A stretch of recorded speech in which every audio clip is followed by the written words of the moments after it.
अस्सलामुअलैकुम, सुबह खैर। कैसे आप सब लोग? मंडे का दिन है और मंडे के दिन का आगाज जो है वो दुआओं के साथ, नेक तमन्नाओं के साथ और इस दुआ के साथ क्योंकि पूरा हफ्ता हमारे शहर के लिए, हमारे लोगों के लिए अच्छा गुजरे। और ये पूरा हफ्ता अच्छा इसलिए भी गुजरे क्योंकि इस हफ्ते के अंदर अब आगे जो एक्टिविटीज़ आ रही हैं हमारे शहर में वो भी बहुत ज़्यादा इंपॉर्टेंट है। और जिस तरह से ब्रेकिंग और खबरें सामने आती हैं ना, वो भी बड़ा दिल दुखा देती हैं। कहीं ये होता है कि जी शादी में फायरिंग हुई और उससे नाहक किसी की जान चली गई, कहीं हम ये सुन रहे होते हैं कि चोरी डकैती और आज़नी में जो है वो कोई ऐसा बंदा जो है वो जद में आ गया जिसका कोई ताल्लुक भी नहीं था। डकैती की वारदात किसी और के साथ हो रही थी, फायरिंग हुई और कोई और जख्मी हो गया। तो ये तमाम तर मामलात, इनसे अल्लाह ताला हमें हिफ्ज़ व अमान में रखे। अब कुछ बात कर लेते हैं नाश्ते की।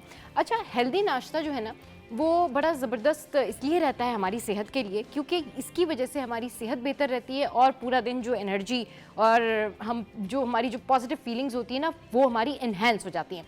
अच्छा, अब ख़वातीन के हवाले से मैं बात करूंगी कि वो ख़वातीन जो कि घर में काम काज करके बहुत ज़्यादा थक जाती हैं और रोज़ाना उनको बहुत ज़्यादा एक्टिविटी करनी होती है, हेल्दी एक्टिविटी करनी होती है, उनके लिए जो नाश्ता है ना वो जौ का दलिया और जो फूल मखाने होते हैं वो अगर वो अपनी ब्रेकफास्ट में रखें, शामिल करें तो वो बड़ा बेहतर रहेगा उनके लिए क्योंकि ये बड़ा हेल्दी होता है और ये जो है ना आपको बड़ा एनर्जेटिक कर देता है। इसकी जो रेसिपी है वो मैं आपके साथ में ज़रूर शेयर करूंगी, लेकिन अभी कुछ बात कर लेते हैं हम कि भाई जो छोटे बच्चे होते हैं ना, बहुत छोटे बच्चे होते हैं, यूजुअली उनके साथ बहुत सारे मसले होते हैं और जो पेरेंट्स होते हैं उनके मसलों को हल करने की कोशिश कर रहे होते हैं। वो किस तरह से हल करने की कोशिश कर रहे होते हैं कि वो बोल तो सकते नहीं, उन्हें समझ नहीं आ रहा होता कि बेबी को किस तरह ट्रीट करना है। तो बहुत सारे जो बेबीज़ होती हैं उनकी जो बैक होती है वो बहुत ज़्यादा स्वेट हो जाती है। तो उसकी वजह से जो है अब आ गए हैं स्वेटिंग टार्ट, जो कि आप बेबी को अच्छी तरीके से साफ़ करके शर्ट के अंदर रख कर और इस तरह से प्रेजेंट कर सकते हैं। ये लगेगा भी नहीं कि आपने जो है उनको कोई सपोर्ट दी हुई है अंदर और उनको इरिटेशन भी नहीं होगी। और आप देखिए किस तरीके से ये टाल जो है वो यूज़ कर सकते हैं बेबी के साथ। इससे जो पसीना आता है यानी जो स्वेटिंग होती है बच्चों को, वो उस तौलिए में जज्ब हो जाएगी और आपका बच्चा भी खुश और आप भी खुश और आपको प्रॉब्लम भी नहीं होगी। और कोई अगर आपके बच्चे को गोद में लेगा तो उसको जो है वो उस तरह से भी प्रॉब्लम नहीं होगी। और जो छोटे बच्चों के साथ जो प्रॉब्लम होती है ना कि इन्फेक्शन हो गया, स्किन डिजीज़ हो गई, वो भी प्रॉब्लम नहीं होगी। तो ये तो हमने आपके साथ में शेयर की बेबी टिप, क्योंकि हम हमेशा यही सोचते हैं कि जो छोटे बच्चों की टिप्स होती है ना वो बहुत सारे लोग नहीं बताते हैं। मुझे इंस्टाग्राम पर बहुत सारे मैसेजेस आते हैं, जी छोटे बच्चों की आप टिप्स ज़रूर बताया करें, छोटे बच्चों के बारे में उनकी बेबी केयर ज़रूर बताया करें। लेकिन एक और केयर है जो कि हमें रखनी लाजमी है। आज आप देख रहे होंगे कि मैंने येलो ड्रेस जो है वो वेयर किया हुआ है और ज्वेलरी मैंने पहनी हुई है ब्लू। जनाब, ये जो मेरे इयररिंग्स हैं ना ये मैंने ब्लू पहने हुए हैं क्योंकि ये जो सेंस है ये होनी चाहिए कि कौन सी ड्रेस के साथ कौन सी ज्वेलरी चलेगी। येलो ड्रेस के साथ जो है वो डेफिनेटली ब्लू ज्वेलरी चलेगी, मल्टी कलर चलेंगे। तो ये आप देख सकते हैं, हम आपको दिखा रहे हैं ये वीडियोस कि आपने कौन से ड्रेस पर कौन सी ड्रेस की ज्वेलरी नहीं पहननी है और क्या करना है और क्या नहीं। तो ये येलो ड्रेस है जिसके साथ ब्लू, और ये आप देख सकते हैं वाइट ड्रेस के साथ मल्टी। ग्रीन के साथ ग्रीन नहीं लेना है, बल्कि ग्रीन के साथ आपने पिंक ज्वेलरी लेनी है और येलो के साथ येलो नहीं बल्कि येलो के साथ आपने ब्लू ज्वेलरी लेनी है। तो ये मैंने आपको बताया ज्वेलरी से रिलेटेड तमाम तर वो टिप्स कि आपने मैचिंग का ख्याल ज़रूर रखना है। अच्छा, अब ऐसे बहुत सारे लोग जिनको स्पेशली विंटर्स में ये बड़ी प्रॉब्लम होती है कि उनके बाल नहीं होते, स्पेशली कैंसर पेशेंट्स के लिए ये जो हेयर कैप है ना ये बहुत ज़बरदस्त है। इसको आम लोग भी यूज़ कर सकते हैं जिनको बालों का प्रॉब्लम है। तो आपको चल के दिखाती हूँ कि हेयर कैप जो है वो आप कैसे यूज़ कर सकते हैं। वाह जी वाह, क्या ज़बरदस्त तरीके से इसने हेयर कैप पहना, साथ के साथ ही इसने जो है वो अपने बाल भी उसके अंदर जो है वो अटैच हुए में। और उसके बाद इस हेयर कैप का जादू ये है कि ये बाल असली से लग रहे हैं और इसने क्या ज़बरदस्त हेयर कैप पहनी है। और इसके बाद ये पता ही नहीं लगना किसी को कि इसके बाल हैं या नहीं है। स्टाइल का स्टाइल, बाल के बाल और हेयर एक्सटेंशन की हेयर एक्सटेंशन। तो ये एक बहुत अच्छा जो है वो हेयर कैप है जो कि कैंसर पेशेंट्स जो हैं जिनकी केमोस चल रही होती है वो बहुत ज़्यादा इसको ख़रीद रहे हैं और पसंद भी करते हैं। अच्छा, अब कुछ बात कर लेते हैं कि नेचुरली हम बहुत सारी PRPs की बात करते हैं कि जी बालों में हेयर PRP या हेयर ट्रीटमेंट करवाना चाहिए। तो अब हेयर टॉप्स भी आ गए हैं। आप ये खातून देख सकते हैं, ये जो पैच इन्होंने इस वक्त लगाया हुआ है ना ये अभी हेयर पैच है। अभी थोड़ी देर पहले इनके बाल ऐसे थे, ये इनका रियल स्कैल्प है। और उसके बाद आप देखिए कि कितना फ़र्क आएगा। इन्होंने बस ये एक पीस लगाया है हेयर टॉप का और उसके बाद जो है ये बिल्कुल ऐसा लग रहा है कि ये इनके नेचुरल हेयर हैं। तो ज़रूरी नहीं है भाई कि आप पूरी एक्सटेंशंस लगाएं, आप हेयर टॉप भी ले सकते हैं और जो एरिया आपका जहाँ से आपके बाल कम है वहाँ पर आप यूज़ कर भी सकते हैं। अच्छा, इसके हवाले से पाउडर, फाइबर्स और बहुत सारी चीज़ें जो है वो हैं, लेकिन आप ये हेयर टॉप जो है वो इस्तेमाल करेंगे तो ये बहुत ज़्यादा नेचुरल लुक देती है। अच्छा, अब कुछ हम हेल्थ के बारे में बात कर लेते हैं।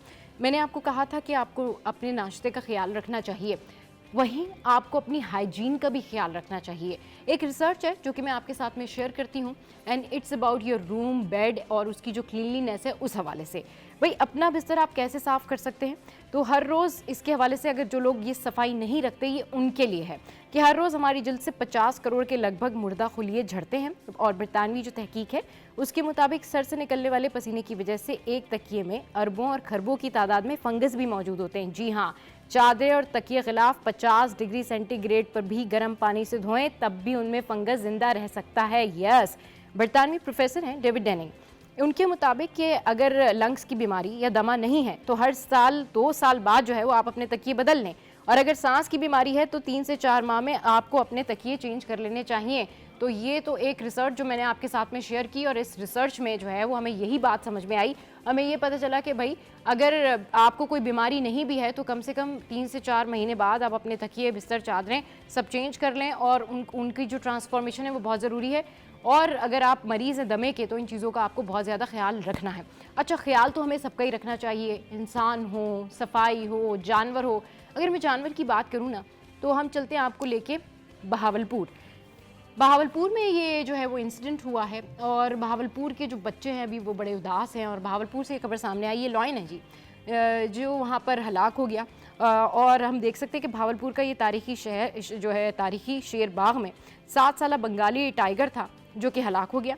क्यूरेटर शेर बाग उस्मान बुखारी ने कहा है कि बंगाली टाइगर कई हफ्तों से बीमार था और 3 रोज़ से खाना पीना भी इस टाइगर ने जो है वो छोड़ दिया था।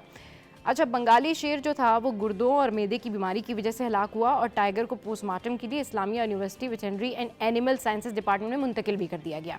बंगाली टाइगर जो था वो 2018 में बहावलपुर के शेर बाग में ही पैदा हुआ था। अच्छा, ये पैदा भी वहीं पर ही हुआ था बहावलपुर के शेर बाग में।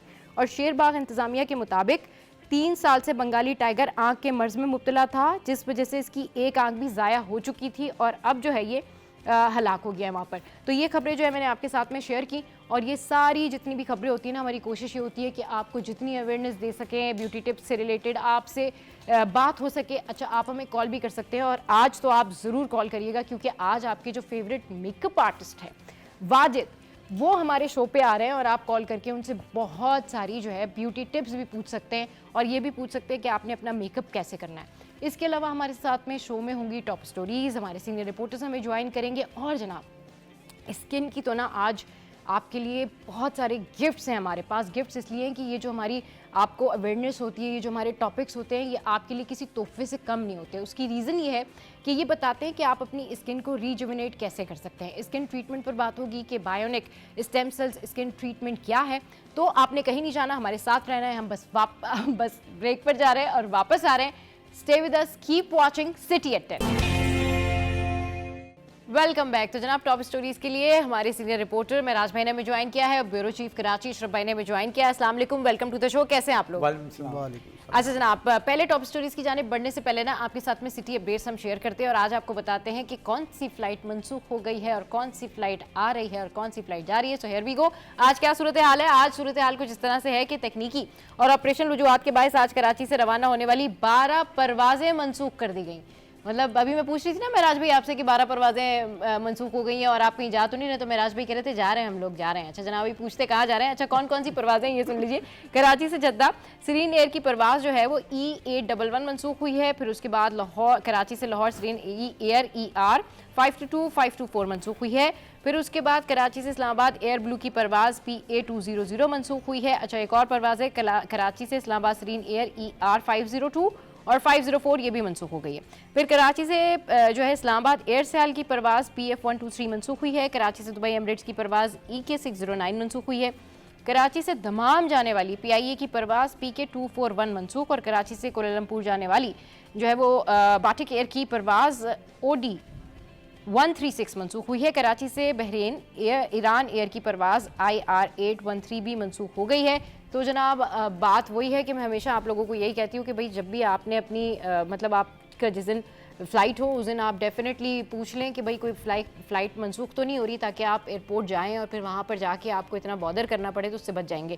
ट्रैफिक अपडेट्स क्या हैं? तो जनाब ट्रैफिक अपडेट्स जो है वो आज बड़ी ख़तरनाक है, क्योंकि पीक आवर्स में जो है वो ट्रैफिक की रवानी जो है वो थोड़ा सा जैम सी है और जनाब पीक आवर के बायस चंद मुकामात पर ट्रैफिक का दबाव है। शारा फैसल की जानिब से लेकर जो 3 हट्टी है वहाँ से गुरु मंदिर और फिर चुरंगी नंबर 1 और फिर लसबेला पर भी ट्रैफिक सुस्रवी का शिकार है। और वैसे मेराज भाई हमेशा ही इन एरियाज़ में ट्रैफिक जो है वो सुस्रवी का शिकार ही होता है। मतलब ये लसबेला आप ले लें या फिर ये नुमाइश चुरंगी वगैरह, यहाँ ट्रैफिक जैम ही होता है। अच्छा जी, शारा फैसल जो है उसकी जानिब से शहर और ओवरऑल अगर सिचुएशन देखें वहाँ पर भी दबाव का शिकार है ट्रैफिक। और फिर राशिद मनास रोड और फिर डिग रोड पर भी ट्रैफिक जो है वो दबाव का शिकार है। और ट्रैफिक पुलिस हुकाम जो है वो इसको मैनेज करने की कोशिश कर रहे हैं। लेकिन आज जो है ये सिटी अपडेट्स है जो कि हमने आपके साथ में शेयर की है। अच्छा, अब कुछ बात कर लेते हैं भाई, खरीदो फरोख्त की, शादियाँ भी चल रही हैं और लोगों ने इन्वेस्ट भी करना होता है, किसी को सोना बेचना होता है, किसी को सोना खरीदना होता है। तो ये सोने की अपडेट्स आपके साथ में हम शेयर करते हैं। तो फ़ी तोला सोना जो है वो 200 रुपये सस्ता होकर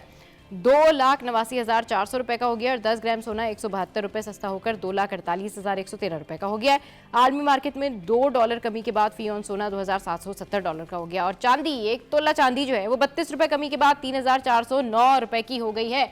और अभी आपने पकाना होगा जनाब कुछ खाना शाना, और उसके लिए आपको बता देते हैं कि दाल के रेट्स क्या हैं। भाई जिन लोगों ने दाल पकानी है उनके लिए ये रेट्स हैं, लेकिन जिन्होंने मुर्गी पकानी है उनके लिए अभी रेट्स आ रहे हैं। तो दाल के जो रेट्स हैं वो हैं दाल मूंग 409, दाल चना 369, दाल मसूर 295, दाल साबुत मसूर 279 और दाल माँ जो है 525 है और वाइट चना 369 है और ब्लैक चना 299 है और रेड लोबिया 600 यानी 600 और वाइट लोबिया जो है 409 है। और साथ साथ इसके बाद हम आपके साथ में शेयर करते हैं चिकन के रेट्स। अब जिन्होंने चिकन पकानी है वो ज़रा सुनते जाएँ। चिकन के रेट जो है वो 650 किलोग्राम है और इसके बाद जो अंडे हैं वो 240 रुपये दर्जन हो गए हैं और बीफ जो है वो 950 किलोग्राम है। मटन जो है वो 2000, मटन जो है वो बड़ा महंगा हो गया है और फिश जो है वो हो गई है 600 रुपये की। सो आपके साथ हमने ये प्राइस शेयर किए। इट्स अप टू यू कि भाई आज आप क्या पकाना चाहते हैं और किस हिसाब से जो है वो जाके पैसे खर्च करना चाहते हैं, अपनी ग्रॉसरी करना चाहते हैं। अच्छा, अब कुछ बात कर लेते हैं हम सेल के हवाले से। भाई सेल जो है ना वो बड़ी काउंटेबल होती है, क्योंकि अगर आपको 10-10 हज़ार वाले जोड़े 5-5 हज़ार रुपये में मिल जाएं तो इससे बेहतर और क्या चीज़ होगी। तो अलक्रम पे 40% ऑफ, क्रॉस स्टिच पे 40% ऑफ, साया पे जो है वो 50%, खादी 70%। स्टिल खादी जो है वो ऑब्वियसली आप जा सकते हैं वहाँ से बेडशीट्स भी ले सकते हैं और ड्रेसेस भी देख सकते हैं। That's a good opportunity. Limelight पे 40% और गुल अहमद जो है उस पर भी 50% ऑफ है। तो ये तो जनाब आज मैंने आपके साथ में शेयर की सारी अपडेट्स, सिटी अपडेट्स। और हमारी कोशिश ये होती है कि जल्दी जल्दी जो है वो सारी सिटी अपडेट्स शेयर कर लें। तो करेंसी जो है उसकी जानिब बढ़ते हैं और देखते हैं कि आज जो है क्या चल रहा है और फिर किस तरीके से जो है वो लोगों ने अगर करेंसी एक्सचेंज करानी है या करेंसी के बारे में बताना है। तो ये जो रेट्स आ रहे हैं, कैनेडियन डॉलर आप देख सकते हैं कि 197 पर है। उसके बाद जनाब अब आ रहे हैं यूरो जो है वो 294 पर है। अच्छा जी, अभी कौन सी नेक्स्ट व्हाट वी हैव, अच्छा ये कोई दिनार जो है 905 पर है। एंड नाउ व्हाट नेक्स्ट, अच्छा जी ये यूके पाउंड जो है ये 349 पर है। अच्छा, और उसके बाद आ गया सऊदी रियाल, ये 74.80 पर है। और फिर है हमारे पास स्विस फ्रैंक 306 पर। Then what we have US dollar 281। तो जनाब ये हमने आपको करेंसी के हवाले से बताया और साथ साथ मौसम का हाल भी आज पता कर लेते कि आज दिन भर मौसम कैसा रहेगा। So here we go now. तो जनाब आज मौसम कैसा रहेगा ये हम आपको बताते हैं। और मौसम जो है आज 11 बजे 25 सेंटीग्रेड रहेगा, फिर जो है वो 12 बजे 26 सेंटीग्रेड रहेगा एंड 1 बजे जो है वो 28 सेंटीग्रेड रहेगा एंड नाउ 2 बजे क्या रहेगा, 2 बजे 29 सेंटीग्रेड रहेगा। तो ये हो गया जनाब मौसम का हाल। और दिन भर आज शहर कायद का मौसम कैसा है, ये सारी सूरत हाल जो है हमारी करस्पॉन्डेंट अक्सा में ज्वाइन करेंगी, उनसे जानेंगे। और अभी टॉप स्टोरीज पर बात कर लेते हैं। ब्यूरो चीफ कराची हमारे साथ मौजूद हैं अशरफ भाई। तो भाई बड़ी बड़ी खबरें जो है वो इस वीकेंड पर आई। वहीं पर हमने देखा कि ताजिर बरादरी जो है उसने अपनी जो है वो एक तरह से पसंद का इजहार किया और पहली दफ़ा इस तरह से जो है ताजिर बरादरी की जानिब से बात की गई। एहसन इकबाल को उन्होंने कहा है कि भाई आप कुछ अरसे के लिए जो वज़ीर आला मरियम नवाज़ हैं वो आप सिंध भेज दें और जो हमारे मुराद अली शाह साहब हैं उनको आप भेज दें पंजाब। तो कैसे देख रहे हैं आप इस सारी सूरत हाल को, क्योंकि पहले जो खबर सामने आ रही थी उसके मुताबिक तो ये कहा गया कि भाई जो वहाँ पर जितने भी शुरा मौजूद थे वो इस बात पर मुत्तफिक थे और एहसन इकबाल जो है हमारे वफाकी मिनिस्टर, जाहिर सी बात है फेडरल मिनिस्टर, वो मुस्कुराते रहे लेकिन उन्होंने कोई जवाब नहीं दिया। देन ऑब्वियसली फिर सादिया जावेद जो है तर्जुमान सिंध हुकूमत, उनका जवाब सामने आया और उन्होंने जो बातें की, जरा इस पे इनसाइड स्टोरी क्या है जरा ये बताएं। देखें, इनसाइड स्टोरी ये है कि कराची की ताजर और बिजनेस कम्युनिटी ने पहले भी जो मुलाकात हुई थी आर्मी चीफ से, वहाँ पे भी शिकायत की थी, होती रहती है। और यहाँ पे जब उनको बोलते हैं कि काम कराने को ना, तो बेसिकली चाहे बल्दियाती निज़ाम हो या सारी चीज़ें हो, तो कराची की ताजर बरादरी जो है, जैसे अतीक मीर और कराची ताजर इत्तेहाद के चेयरमैन भी हैं और वो बोलते भी बहुत हैं। तो वो जब वो एहसन इकबाल आए तो उसमें उनसे पूछा गया तो उन्होंने एक ऐसी जो बात कही कि भाई यहाँ पे मसला हो रहा है तो क्यों ना यहाँ के जो वज़ीर आला हैं उनको स्विच कर दें, सही शायद काम हो जाए। तो एक वो तंजिया मेरे हिसाब से उन्होंने कहा होगा, क्योंकि जब भी एहसन इकबाल आ रहे थे तो इससे पहले जो विजिट हुआ था कराची का लास्ट मंथ में, तो उन्होंने साइड लिमिटेड में 5 अरब रुपए दिए थे वफाकी हुकूमत की तरफ सड़कें बनाने के लिए। सही। तो उन्होंने कहा 5 अरब से क्या होगा। सही। पूरा कराची की सूरत हाल है कि जो आपके गुंजान आबादी वाले इलाके उसकी सड़कें, सेवरेज ये सब, तो वो वफाक का काम है, उसका हक दो। हक की बात हुई थी बेसिकली, और इससे पहले आर्मी चीफ से भी यही बात हुई थी। तो जब ये आया तो उसके बाद उन्होंने बोल तो दिया था, लेकिन एहसन इकबाल जो है वफाकी वज़ीर प्लानिंग एंड डेवलपमेंट, वो भी मुस्कुराते रहे कि ऐसी ख्वाहिशें, मतलब कि क्योंकि ऐसा पहले कभी नहीं हुआ है। तो कंसर्न ये है कि यहाँ पे भी जो काम है वो भी क्या वजूहत हैं कि आर्मी चीफ से शिकायत हुई या बिजनेस कम्युनिटी के माइंड में अलग अलग आ रहा है। अब कराची चैम्बर भी जो है वो उठ रहा है कि भाई ताजिर परेशान है, जैसे कि देखें ना, स्ट्रीट क्राइम का मसला है, आपका इंफ्रास्ट्रक्चर का मसला है, और कोई काम हो रहा है तो माशाल्लाह से, जैसे एक हम यूनिवर्सिटी रोड पे रेड लाइन, अब वो 1.5 साल बन रहा, अब 1.5 साल बंद होने के बाद शुरू हुआ तो अभी भी 2 साल बनेगा, तो अब वो लोग परेशान है ना, लोग परेशान। और दूसरा, जैसे कि हम अपडेट कर रहे थे कि अगर बिजनेस कम्युनिटी को हम देखें तो वो कंसर्न करते हैं कि अगर हम टैक्स दे रहे हैं तो रिटर्न में आप हमें क्या दे रहे हैं ना। अगर हम यहाँ पे बोर्ड ऑफ रेवेन्यू को टैक्स देते हैं यहाँ के लिए, जी तो वो अच्छा अशरफ भाई, जिस तरह से अभी ताजिर बरादरी की जानिब से चले तंजिया बात हुई या मजाकन कह दिया या उन्होंने ऐसे ही कह दिया, लेकिन इसके बाद ऑब्वियसली जो रिएक्शन सामने आया ना तर्जुमान सिंध हुकूमत का वो रिएक्शन जो है उसमें मैं बात करना चाहूँगी। भाई सादिया जावेद जो है वो ये कहती है कि ये बेतुकी बातें की जा रही हैं और मतलब उन खिलाफ, मतलब पीपल्स पार्टी जो है वो अपने उसूलों से पीछे नहीं हटेगी, नहरों के मामले पर पीछे नहीं हटेगी, दरियाए सिंध के मामले पर पीछे नहीं हटेगी। महराज भाई भी हमारे साथ मौजूद है। महराज भाई, इस पे ज़रा सिंध हुकूमत ने जो रिस्पॉन्स दिया है उसका ज़रा उसके थोड़ा सा एलिब्रेट करें कि क्या आप क्या समझते हैं इस रिस्पॉन्स के ऊपर। देखिए बात तो चुभने वाली है भाई, बात तो इसी तंज से मजाक से, लेकिन वो एंड अप हुई यहाँ पर कि उन्होंने अपना रिस्पांस दिया। और एक और अभी जो है वो कहना चाहिए कराची के ताजरों का यू टर्न है ना, वो भी हम आपके साथ में शेयर करेंगे। भी हमारे ब्यूरो चीफ ने हमें बताया कि जी अभी रीसेंट अपडेट ये। पहले महराज भाई आपका कमेंट। देखिए जी, बात तो चुभने वाली है, सही ना। एक गवर्नमेंट है और माशाल्लाह गुज़िश्ता 17 सालों से है।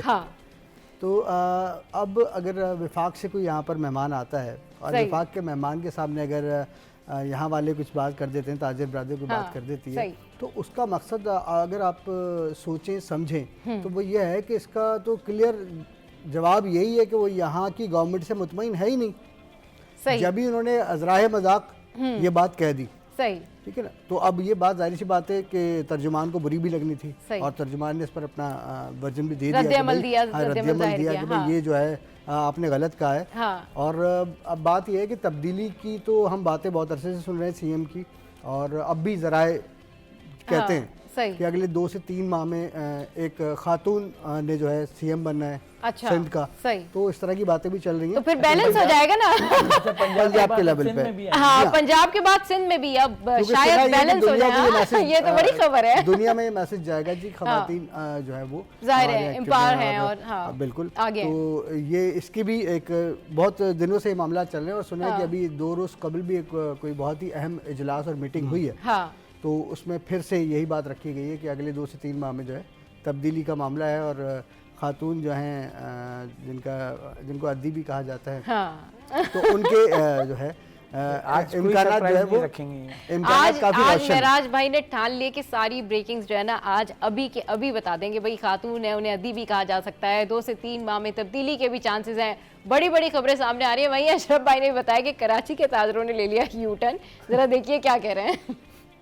चले जनाब, आपने सुना कि अतीक मीर साहब ने क्या कहा और इसके ऊपर मैं चाहती हूँ कि अशरफ भाई जो है वो बताएं कि अशरफ भाई ये क्या हुआ, रातों रात यू टर्न मतलब एक हम लोग मजाकन आजकल सोशल मीडिया पे बहुत है कि सॉफ्टवेयर अपडेट। अच्छा जी, सॉफ्टवेयर अपडेट अब वो उस टाइम उन्होंने बोल दिया था जोश में आके वफाकी वजीर प्लानिंग डेवलपमेंट को। मगर ये देखें ना, मैं आप जिनको शिकायत कर रहे हैं इनको भी मैं मतलब ऑन कैमरा बोलूँगा कि आप जिनको शिकायत कर रहे हैं ना, तो सिंध को उसका हक नहीं मिल रहा है। हाँ। और इसके लिए मैं हैंड्स अप करके खड़ा रहूँगा इनके सामने। और वफाक के जितने भी वफाकी वुज़रा आए उनसे मैं स्ट्रेट पूछता हूँ, क्योंकि कराची जो है ना माशी हब बोलते हैं, 7 इंडस्ट्री जोन्स हैं, यहाँ से सबसे ज़्यादा टैक्स जमा होता है। मिनी FBR बोला जाता है जो कि कराची से टैक्स कलेक्शन करता है। टोटल रेवेन्यू का आप 60% कमा के देता है कराची। आप उसको क्या दे रहे हैं? सही। सिंध हुकूमत भी कहाँ से, खुद से तो पैसे नहीं कमाएगी। उनको जब पैसे मिलेंगे, कराची को उसका हक मिलेगा, सिंध को उसका हक मिलेगा, तो जब जाके डेवलपमेंट होगी। अब आप सारा मोटरवे से लेके सब कुछ आप वहाँ बना रहे हैं और यहाँ से आपकी जा रही है। कराची से मैं बताऊँ ना, कराची से 4000 जो कंटेनर्स के इन आउट होता है सही 2 पोर्ट पे, 4000 कंटेनर्स। और उसके लिए आपने एक वो M9 मोटर, मैंने इन लोग को कैटेगोरिकली कहा कराची टू हैदराबाद ये मोटरवे नहीं है, मोटरवे 6 लेन की होती है। ठीक है। और ये जो है 1 लेन बढ़ा के 4 लेन की हुई है। सही। अब ये जो बन रहा है वफाक में, जो वफाकी वजीर जो हैं हमारे मवासलात जो हैं अब्दुल अलीम खान जो है, उन्होंने एक ऐलान किया है कराची पोर्ट से आपको बिल्कुल सखर मोटरवे तक एक मोटरवे बननी है। ठीक है। अब ये वफाक का काम है और यहाँ से जो आप कर रहे हैं जो चीज़ें, तो उसके लिए पैसे चाहिए, बोलने से नहीं होता है।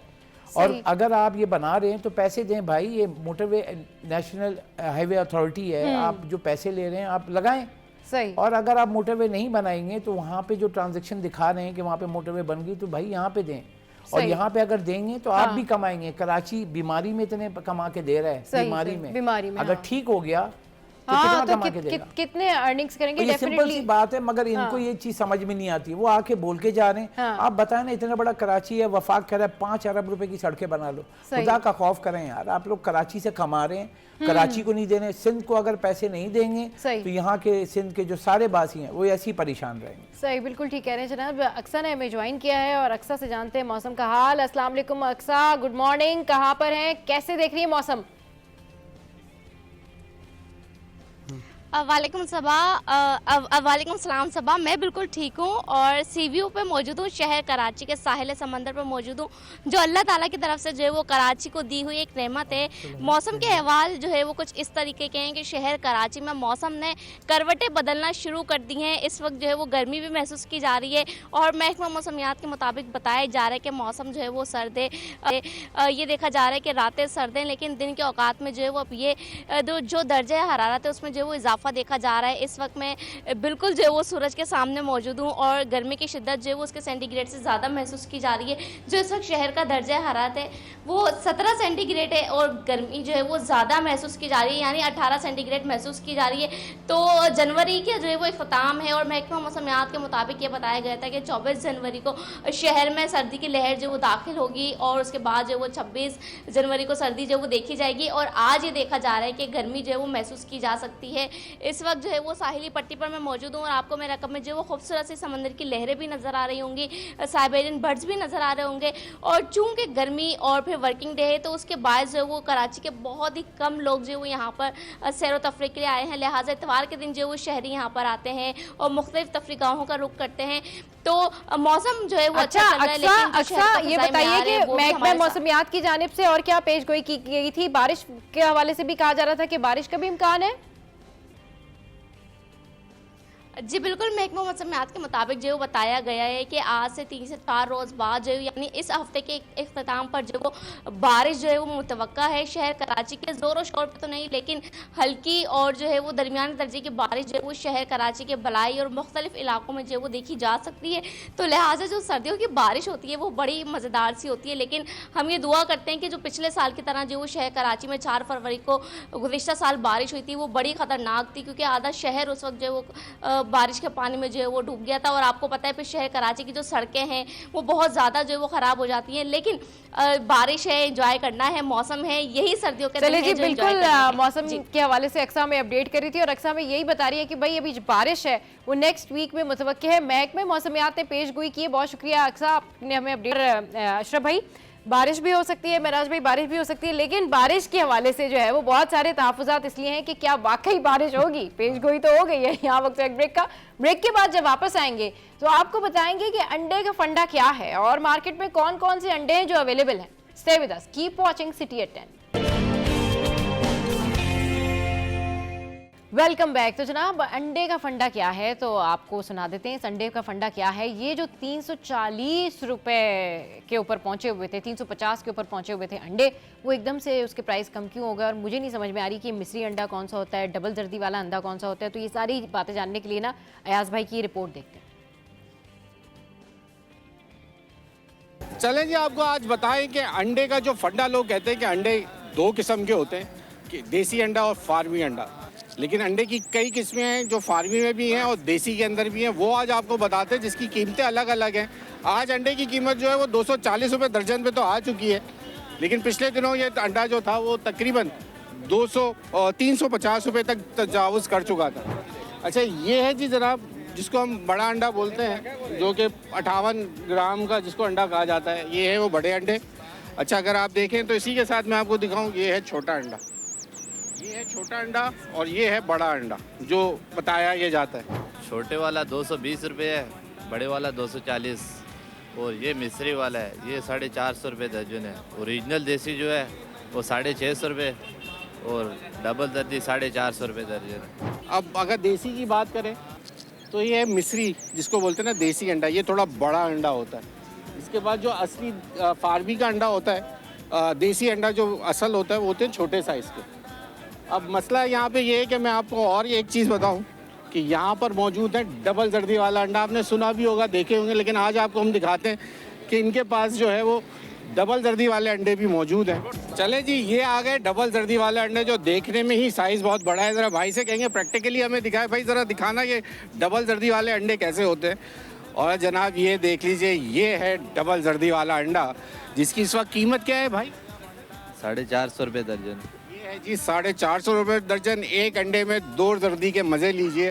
डबल जर्दी की मुर्गी अलग नहीं होती, वही मुर्गी होती है। जिस तरह एक माँ, देखो इंसान, अल्लाह की कुदरत है, और एक माँ किसी को 2 बच्चे पैदा कर सकता है तो कोई अंडे में डबल जर्दी भी पैदा कर सकता है, ये अल्लाह की शान है। तो अंडे के जो ये फंडे हैं जो हम आपको बता रहे थे, वो ये हैं कि एक या 2 किस्म तो कहा जाता है देसी और फार्मी अंडा, लेकिन कई अक़साम के अंडे और उनकी मुख्तलिफ़ कीमतों में जो है ये मार्केट में दस्तयाब है। जो बड़ी बड़ी बेकरियों वाले हैं इस चीज़ से फ़ायदा उठाते हैं कि जी बस अंडा कह के ग्राहक तो अंडा कह के लेते हैं ना, वो जो सबसे छोटे साइज़ के अंडे होते हैं यहाँ से रियायती दामों में ले जाते हैं और वहाँ पर वो जो मार्केट में रेट होता है अच्छे अंडे का वो उस हिसाब से देते हैं। बेकरी पे जो अंडे मिलते हैं ना वो होते हैं मिक्स, और उसमें भी कोई गारंटी नहीं होती है कि ये सही है गलत है। मतलब ले जाओ फिर ख़राब निकला, हमारा नहीं है। और उनके रेट जो है बहुत ज़्यादा है, स्टॉक बहुत ज़्यादा था इनके पास, और दूसरा अल्लाह ताला ने साथ नहीं दिया इनका, क्योंकि इन्होंने स्टॉक किया हुआ था जून जुलाई का। तो दूसरा सबसे बड़ी वजह ये है कि अफगानिस्तान जाना अंडा बंद हो गया और यहाँ पे इनके पास स्टॉक बहुत ज़्यादा था, इसकी वजह से डाउन हुआ। और थोड़ा ऊपर से गर्मी भी आ रही है, मौसम भी चेंज हो रहा है और उसकी वजह से कमिश्नर कराची जो है वो अंडों के ऊपर क्रैकडाउन कर रहे हैं कि वो 240 रुपये में ही फ़रोख्त हो। लेकिन इससे कबल हम देखें कि मार्केट के अंदर सप्लाई ज़्यादा है और डिमांड कम है, जिसकी वजह से अंडों की प्राइस बता रहे हैं कि नीचे आ चुके हैं।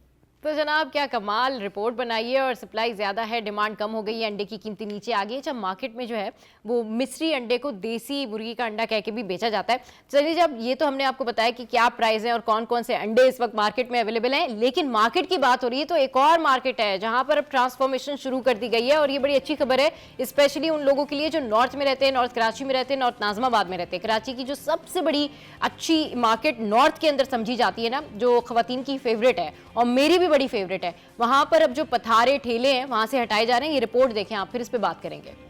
हैदरी मार्केट को मॉडल मार्केट बनाने का बड़ा मंसूबा, पथारा माफिया और तजावुजात का खात्मा, सड़कों की कुशादगी के साथ तरक्याती काम जारी। हैदरी मार्केट को मॉडल मार्केट बनाने पर ताजिरों का इजहार मुसर्रत। ताजिर रहनुमा फराज अहमद बोले तजावुजात की भरमार से कारोबार 80% तबाह हो गया। लोगों का चलना मुहाल और खरीदारी करना मुश्किल था। मंसूबे से तजावुजात का खात्मा हो गया। सबसे बड़ा बेनिफिट जो हुआ, ये तजावुजात थे यहाँ के जो सालों से लगे हुए थे वो ख़त्म हो गए। कस्टमर के आने में आमदोरफ्त इतनी बेहतर हो गई है कि मैं आपको बताऊं कि पूरे कराची की सबसे ज़्यादा रश होने वाली मार्केट हैदरी मार्केट है। और रमज़ानों में इसका जो रश का इंतहा मैं समझता हूं कि इतना होता है कि यहाँ पैर रखने की जगह नहीं होती। जिस सिर्फ तजावुजात की परेशानी से इतनी परेशानी कस्टमर को होती थी, मगर अब वो अल्लाह का शुक्र है वो सारी चीज़ें ख़त्म होती जा रही हैं। ताजिर रहनुमा आरिफ हुसैन का कहना था कि मॉडल मार्केट से ट्रैफिक जैम समेत कई मसाइल हल होंगे। हम बड़ी अजक का शिकार थे, बड़ी परेशानी का शिकार थे। हमारे सदर फराज अहमद साहब ने आपके सामने सारी चीज़ रखी है, तो हम बहुत खुश हैं और हम समझते हैं कि इसके ज़रिए से हैदरी में ताजिरों का कारोबार जो है वो बहुत अच्छी तरह हो जाएगा। इससे हमारे ताजिर हैदरी को बड़ी आसानियाँ होंगी। हैदरी मार्केट के ताजिर जहां मार्केट की खूबसूरती और उसे मॉडल बनाने पर इंतजामिया के बेहद मशकूर हैं, तो वहीं इस तरह के दीगर इनकलाबी इकदामात के मुंतजिर भी हैं। कैमरामैन शाजिब रजा के साथ वसीम इफ्तिखार, सिटी 21। तो ये वसीम इफ्तिखार की आपने डिटेल रिपोर्ट देखी और ये बड़ी अच्छी बात है कि कराची की तामीर और तरक्की में अब जो है इस तरह के इकदाम लिए जा रहे हैं। मॉडल मार्केट जो है इसको बनाने का कहा जा रहा है, शहरियों को बहुत ज़्यादा आसानी हो जाएगी। यहाँ वक्त एक ब्रेक के बाद जब वापस आएंगे तो एक वाक़या है, इंसिडेंट है, और ये वही इंसिडेंट है जो कराची में मामूल के मुताबिक होता है, लेकिन इसमें जो फैमिली है उसका कोई पुरसाने हाल नहीं होता। ये फैमिली अभी क्या सोच रही है, इनके कितने बच्चे हैं जिनको कत्ल किया गया, इस हवाले से बात करेंगे, लेकिन इस छोटे से ब्रेक के बाद आप हमारे साथ वेलकम बैक। तो कराची में आए दिन इस तरह के वाक़यात होना, चोरी डकैती, और जो देखते हैं ना रैंडम आप सड़क पे निकल रहे हो, किसी को कुछ नहीं पता कि हम जब अपने घर से, ऑफिस से, कहीं से भी बाहर जा रहे हो तो हमारे साथ क्या हादसा हो जाए। ये ऐसा ही एक हादसा हुआ है हमारे शहर में। इसकी ये रिपोर्ट देखिए और फिर उसके बाद वापस आएंगे तो हमारे रिपोर्टर और ब्यूरो चीफ यहाँ मौजूद है, उसके ऊपर तो जनाब सलमान सलीम की ये रिपोर्ट थी। और एक रिपोर्ट क्या थी, उनके घर का हाल था कि किस तरह से उनके बच्चे अब सर्वाइव करेंगे, किस तरह से उनकी फैमिली सर्वाइव करेगी। महराज भाई, ये ऐसा कब तक चलता रहेगा? मतलब लोग आते हैं, आप घर से निकल रहे हैं, आपके पास कुछ नहीं है, अगर आपने मज़ाहमत की है आपको मारेंगे, कत्ल करेंगे, चले जाएंगे। ये हमारे शहर में क्या हो रहा है? अभी रवा साल 5 लोग, यानी अभी ये जनवरी के में ही अगर देखा जाए तो 5 लोग हलाक हो गए सिर्फ ये डकैती की वारदात हो। देखिए जी, मैं तो उसमें एक ही बात कहूँगा कि कराची पुलिस की सरासर नाकामी है ये, क्योंकि हम ये देख रहे हैं कि आदाद शुमार में तो उलझा देते हैं ये आला अफसरान और पुलिस के हुकाम, हाँ। लेकिन अगर हम ग्राउंड रियलिटी चेक करें तो अमली तौर पे हमें कुछ भी नज़र नहीं आ रहा। अमली तौर पे हमें यही दिख रहा है कि वही लूटमार की वारदातें, स्ट्रीट क्राइम की वारदातें तवातुर के साथ जारी हैं। डाकू जब और जहाँ चाहे जिसको बेदर्दी से कत्ल कर देते हैं, ज़ख्मी कर देते हैं, उन्हें पकड़ने वाला कोई नहीं होता। पुलिस बहरहाल रोज़ के हिसाब से लोग पकड़ती भी है, जेलों में जगह कम पड़ गई है, ठीक है ना, जो बताया जाता है आदाद शुमार से। लेकिन बात यह है कि भाई फिर ये कौन है? अगर डाकू पकड़े जा रहे हैं, गिरफ्तार हो रहे हैं, जख्मी हो रहे हैं, गिरफ्तार होकर जेल जा रहे हैं, कोर्ट जा रहे हैं, तो ये कौन है जो सड़कों पर इस तरह दंदना रहे हैं? फेडरल बेरिया ब्लॉक 15 का ये अफसोसनाक वाक़या है। अब्दुल मुइज़ इन साहब का नाम था, एक निजी कंपनी में, यूपीएस कंपनी में ये जॉब करते थे। 3 बच्चों के बाप थे, एक बेटी है इनकी और 2 बेटे हैं। तो ये अपने घर से बाहर निकले कहीं जाने के लिए, तो उस वक्त अचानक मोटरसाइकिल पर सवार 2 मुसल्लह अफराद वहाँ पर पहुँचे और इन्होंने से लूटमार की कोशिश की और इन्होंने मुज़ाहमत की। तो उस पर उन्होंने जो है इनको पहले तशद्दुद का निशाना बनाया और उसके बाद फायरिंग की इन पर, जिससे शदीद जख्मी हुए और हॉस्पिटल जाते हुए ये दम तोड़ गए। अहले खाना का बेचारों का बहुत बुरा हाल है। आपने देखा होगा उनकी बेटी जो है वो इस कदर जो है गुस्से में भी है और गम में भी है, रो भी रही थी। वो ये भी कह रही थी कि किसी तरह मेरे बाबा वापस आ सकते हैं। तो आपने देखा था वो एक वीडियो थी जिसमें वो बात करी थी। अच्छा, जो लोग हैं महराज भाई, ये अगर मज़ाहमत, क्योंकि हमारी पुलिस तो नाकाम हो चुकी है, हमारी पुलिस कुछ करती नहीं है, लॉ एंड ऑर्डर की सिचुएशन आप खुद देख लें। अब शहरी अपने तौर पर, अपनी मदद आपके तौर पर अपने आप को बचाने के लिए क्या करें? मज़ाहमत नहीं करनी चाहिए। आप क्या सजेस्ट करेंगे उन लोगों को कि भाई अगर खुदा ना खास्ता आपके साथ ऐसे हादसात हो रहे हैं तो अगर स्ट्रीट क्राइम का आप शिकार हैं, मज़ाहमत ना करें, जान से ज़्यादा कोई चीज़ प्यारी नहीं होती। बात तो ये सही है और पुलिस अफसरान ने भी बारहा इस किस्म के मैसेजेस चलाए हैं। और देखिए, अब बताऊं क्या है, अब सूरत हाल ये है कि अब हम अपने औलाद को या अपने घर में ये फैमिली को मशवरा देते हैं, सही, और हम सब खुद ही देते हैं कि बेटा अगर कोई ऐसा डाकू आ जाए, सही, और आपसे कुछ चीज़ मांगे, आप दे दो, उससे रेजिस्ट नहीं करो, ठीक है ना, उससे मज़ाहमत नहीं करो, वरना वो गोली मार देगा। लेकिन आप ये तो सोचें कितना अफसोस का मुकाम है ये कि कराची में इतनी सारी पुलिस के होते हुए, इतने कानून नाफिज करने वाले इदारों के होते हुए, वरना आप देखें ना कभी कभी ऑपरेशन शुरू होता है ना, कभी सियासी ऑपरेशन होते हैं कभी, और लोग किस तरह से पकड़ लिए जाते हैं, सब खत्म हो जाता है, सब कुछ चुपके हो जाता है। तो इसका मतलब है ये सब कुछ ठीक हो सकता है। ठीक है, जिम्मेदार कौन? Police chief Karachi IG Singh, वो जिम्मेदार है इस चीज के। ये आज 3 बच्चे जो यतीम हुए, इसकी पूरी जिम्मेदारी पुलिस पर जाती है, इंतजामिया पर जाती है, CM पर जाती है। उनका काम है कि भाई आप जब लोगों से टैक्स ले रहे हो, हर चीज पर टैक्स ले रहे हो, बेचारे पानी के पीने का जो पानी उस तक पे टैक्स दे रहे हैं आपको, तो उनको कम से कम अगर आप कोई मराहत नहीं दे सकते तो उनको जिंदा रहने का हक तो दे दो। सही, बिल्कुल बिल्कुल। अशरफ भाई, आप इस हवाले से बताएं कि अब 2 चीज़ें हो गई हैं भाई। हमारी जो पुलिस है, हमने उसकी कारकर्दगी देख ली, सूरत हाल देख ली, किसी के फादर, किसी के भाई, किसी के हस्बैंड, बेटे नाहक जानों से जा रहे हैं, और आज हम इस पर बैठकर बात कर रहे हैं कि भाई हम खुद कैसे बच सकते हैं। तो ये तो जो चोर, डाकू, डकैत, उनको क्या पैगाम जा रहा होगा कि शहरी जो हैं वो ये कहते हैं भाई ये तो रेजिस्टेंस करेंगे ही नहीं। मतलब अगर कोई डाकू आपके पास आया है, उसके जहन में पहले से ये बात है कि अगर ये रेजिस्टेंस करेगा, ये शहरियों ने अपनी खुद की हमारी SOP है और अपने आप को बचाने के लिए हम कर भी क्या सकते हैं कि ये रेजिस्टेंस नहीं करेंगे, हर हाल में हमें इनसे मोबाइल मिलेगा, पैसे मिलेंगे, वरना ऑब्वियसली हमें पता है कि हमने क्या करना है। लेकिन ये एक चीज़ हमें समझनी होगी, शुएब शहडल साहब जानते होंगे, साबिक IG, साबिक IG भी रहे हैं और FIA की पोस्टों पर रहे हैं। उनका मैंने अपनी ज़िंदगी में एक इंटरव्यू किया था, क्योंकि वो क्रिमिनोलॉजी में समझने PhD किया हुआ। अच्छा। और जब उनसे मैंने 2 सवाल किए थे, मैंने उस वक्त भी हालात ख़राब थे, ये जब बोलो कि कराची में आपके गैंग वॉर वगैरह ये चल रहे थे, उनसे 2 सवाल किए थे, बहुत सिंपल और सादा। मैंने कहा ये क्रिमिनल क्या पकड़े नहीं जा सकते हैं, यह क्राइम यहाँ ख़त्म नहीं, कि पुलिस में इतनी ताकत नहीं है कि वे सब पता है उनको, और मुझे भी पता है कि उनके पास ये बैठे हुए यहाँ पे बताएंगे कि लिस्टें हैं इन लोगों के पास। शुएब शहडल ने सिंपल कहा कि अगर आपको क्राइम ख़त्म करना है, पुलिस को आप पावर दें, इन्फोर्स करें, और उनको दें जो आप लिस्ट है ना, ये IG ने भी कहा 25,000 मुजरिम हैं जो कि सज़ा याफ्ता हैं, घूम रहे हैं, उनको ट्रैक कर। 25,000 में से सिर्फ शुएब शहडल ने ये कहा था जो आपके टॉप है ना 100, उनको आप इजाज़त दें, जैसे लोगों को जैसे मार रहे हैं इनको रोड पे, ऐसी आप गोली मारें। तो आप देखें क्राइम कैसे कम होता है, क्योंकि यही आपको याद होगा कराची में हुआ था, लोगों ने जो है ये स्ट्रीट क्रिमिनल को जो है पकड़ के जलाया था। बिल्कुल, हाँ, वो जलाना शुरू कर दिया था, बिल्कुल मारना शुरू कर दिया था। ये हालात हैं ऐसे खतरनाक हुए हैं कि बच्चों का, इन सब का मैसेज देखें, उनके बच्चों की जिंदगी बर्बाद कर दी उन 2 बंदों ने। इन 2 बंदों को कैसे खुलेआम असला लेके घूम रहे हैं। मैं बताऊं, मैं अभी पिस्टल लेके निकलूंगा, मुझे देखें पुलिस, क्योंकि मैं खुद डर रहा हूँ, मेरे पास लाइसेंस भी होगा, विदाउट लाइसेंस असला लेके वो घूम रहे हैं। इट्स मीन के समथिंग खुलेआम रोड पे आप डिफेंस चले। 3 बड़े बिजनेसमैन हैं और साबिक फेडरेशनों के सदर हैं, वाइफ के साथ जा रहे थे अपनी गाड़ी में से, डिफेंस के सिग्नल पे बाइक पे आए, उनको लूट के चले, उन्होंने कहा ले लो यार। बिल्कुल सही कह रहे हैं। मज़ाहिमत तो आप लोगों को, हम लोगों को करनी नहीं चाहिए, क्योंकि हमारे पास अपनी मदद करने के लिए यही ऑप्शन है। हम तो उधर अगर किसी को मदद के लिए भी पुकारेंगे ना, वो इतना भी टाइम नहीं देंगे, आपको शूट करके वो चले जाते हैं। तो अपना ख्याल रखिए, अपने घर वालों का ख्याल रखिए। अभी यहाँ फौरी तौर पर हमारे साथ में जो है वो एक ब्रेक आया, हमें कहा गया अर्जेंट ब्रेक लेनी है, so stay with us, keep watching. Welcome back. तो जनाब, ब्यूटी से रिलेटेड, स्किन से रिलेटेड इतनी चीज़ें अब सामने आती जा रही हैं कि लोग कंफ्यूज हो गए। लेकिन आज जिस ट्रीटमेंट के बारे में बात करने जा रही हूँ, डेफिनेटली ये बायोनिक स्टेम सेल्स ट्रीटमेंट है।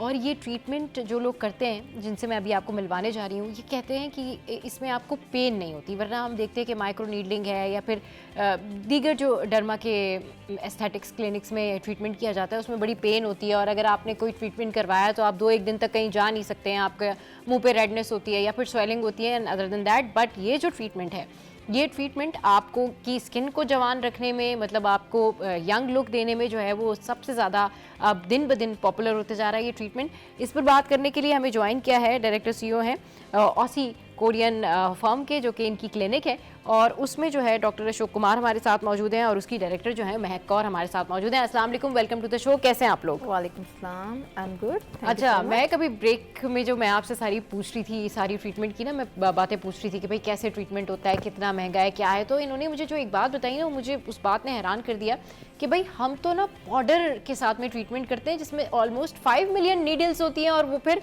नज़र नहीं आ रही होती है। ज़रा इस ट्रीटमेंट के बारे में बताएं। मैं कि ये तो कमाल ट्रीटमेंट है ना? यस, हमारी जो ट्रीटमेंट है वो आपको दिखने में तो बिल्कुल पाउडर ही आता है। हाँ। हम आपको माइक्रोस्कोप पे दिखाएंगे। वो बारीक सी नीडल्स हैं जो कि विद इन 15 मिनट्स एक फिंगर टिप से आपके फेस में इंसर्ट की जाती हैं। सही। और उसमें आपको कोई पेन नहीं होता, आपको फील होता है बट आपको कोई पेन नहीं होता, ना ही आपको कोई काम छोड़ने की ज़रूरत है, ना आपके फेस में कोई ब्लीडिंग होगी, ना स्वेलिंग होगी, ना ही इवन कुछ ऐसा रेडनेस वगैरह होगी। सिंपल आप नॉर्मल होंगे। अच्छा, बस वो पाउडर, आप पाउडर के साथ में जो है वो आप ट्रीटमेंट कर रहे हो। और आपके अपने सेल्स और कुछ हर्ब्स जो कि कोरियन है, वो हम तीनों चीज़ें जो हैं वो मिला के आपके फेस पे लगाते हैं। सही। ऑसी और कोरियन जो है वो प्रोडक्ट्स, यानी ऑस्ट्रेलिया या कोरिया की जो प्रोडक्ट्स है उसका इस्तेमाल किया हुआ है। अच्छा डॉक्टर अशोक साहब, आप हमारे साथ इस वक्त मौजूद हैं और मैं चाहती हूँ कि ना सारी बातें पूछ लूँ इस ट्रीटमेंट के हवाले से, ताकि अगर आप लोगों ने जाना है और ट्रीटमेंट करवाना है तो फिर हम आपको स्ट्रांगली जो है वो रेकमेंड करते हैं। ये बताएं कि अब ये तो मुझे बड़ी कमाल बात लगी कि कोई ट्रीटमेंट जो है नीडल्स हैं उसमें, लेकिन नीडल्स नज़र नहीं आ रही है। ये कैसा ट्रीटमेंट है कि भाई पाउडर के अंदर जो है वो नीडल्स हैं, क्या है क्या, और फिर आपने ये ट्रीटमेंट करवाया और फिर आप किसी शादी में भी जा सकते हैं, आपको कोई पेन नहीं है, कोई स्वेलिंग नहीं है, कोई रेडनेस नहीं है। क्या ट्रीटमेंट है ये, क्या मतलब कहाँ से इन्वेंट हुआ ये? अच्छा, पहले तो आपने अभी जो बात की कि पाउडर में नीडल हैं। नहीं, पाउडर में नीडल नहीं है, वो सब की सब नीडल्स ही होती हैं जो हमें, क्योंकि वो पाउडर फॉर्म में नजर आ रहे, आपको नजर जो आएगा वो पाउडर आएगा। ओके, ठीक है, लेकिन वो जब हम माइक्रोस्कोप में देखते हैं तो वो, अच्छा वो कितना पाउडर होता है? अराउंड समझे कि 1 cc। अच्छा, 1 to 1 cc जो है वो पाउडर होता है। उस 1 cc पाउडर में 5 मिलियन नीडल्स होती हैं, जो हम मुख्तलिफ तकरीबन जो टोटल समझे फ्लूइड जो होता है और प्लस पाउडर होता है वो 3 मिलीलीटर to 4 मिलीलीटर होता है। और वो ही जो है वो हम फिंगर टिप से लगाते हैं, जो उस वक्त आपको फील नहीं होते हैं।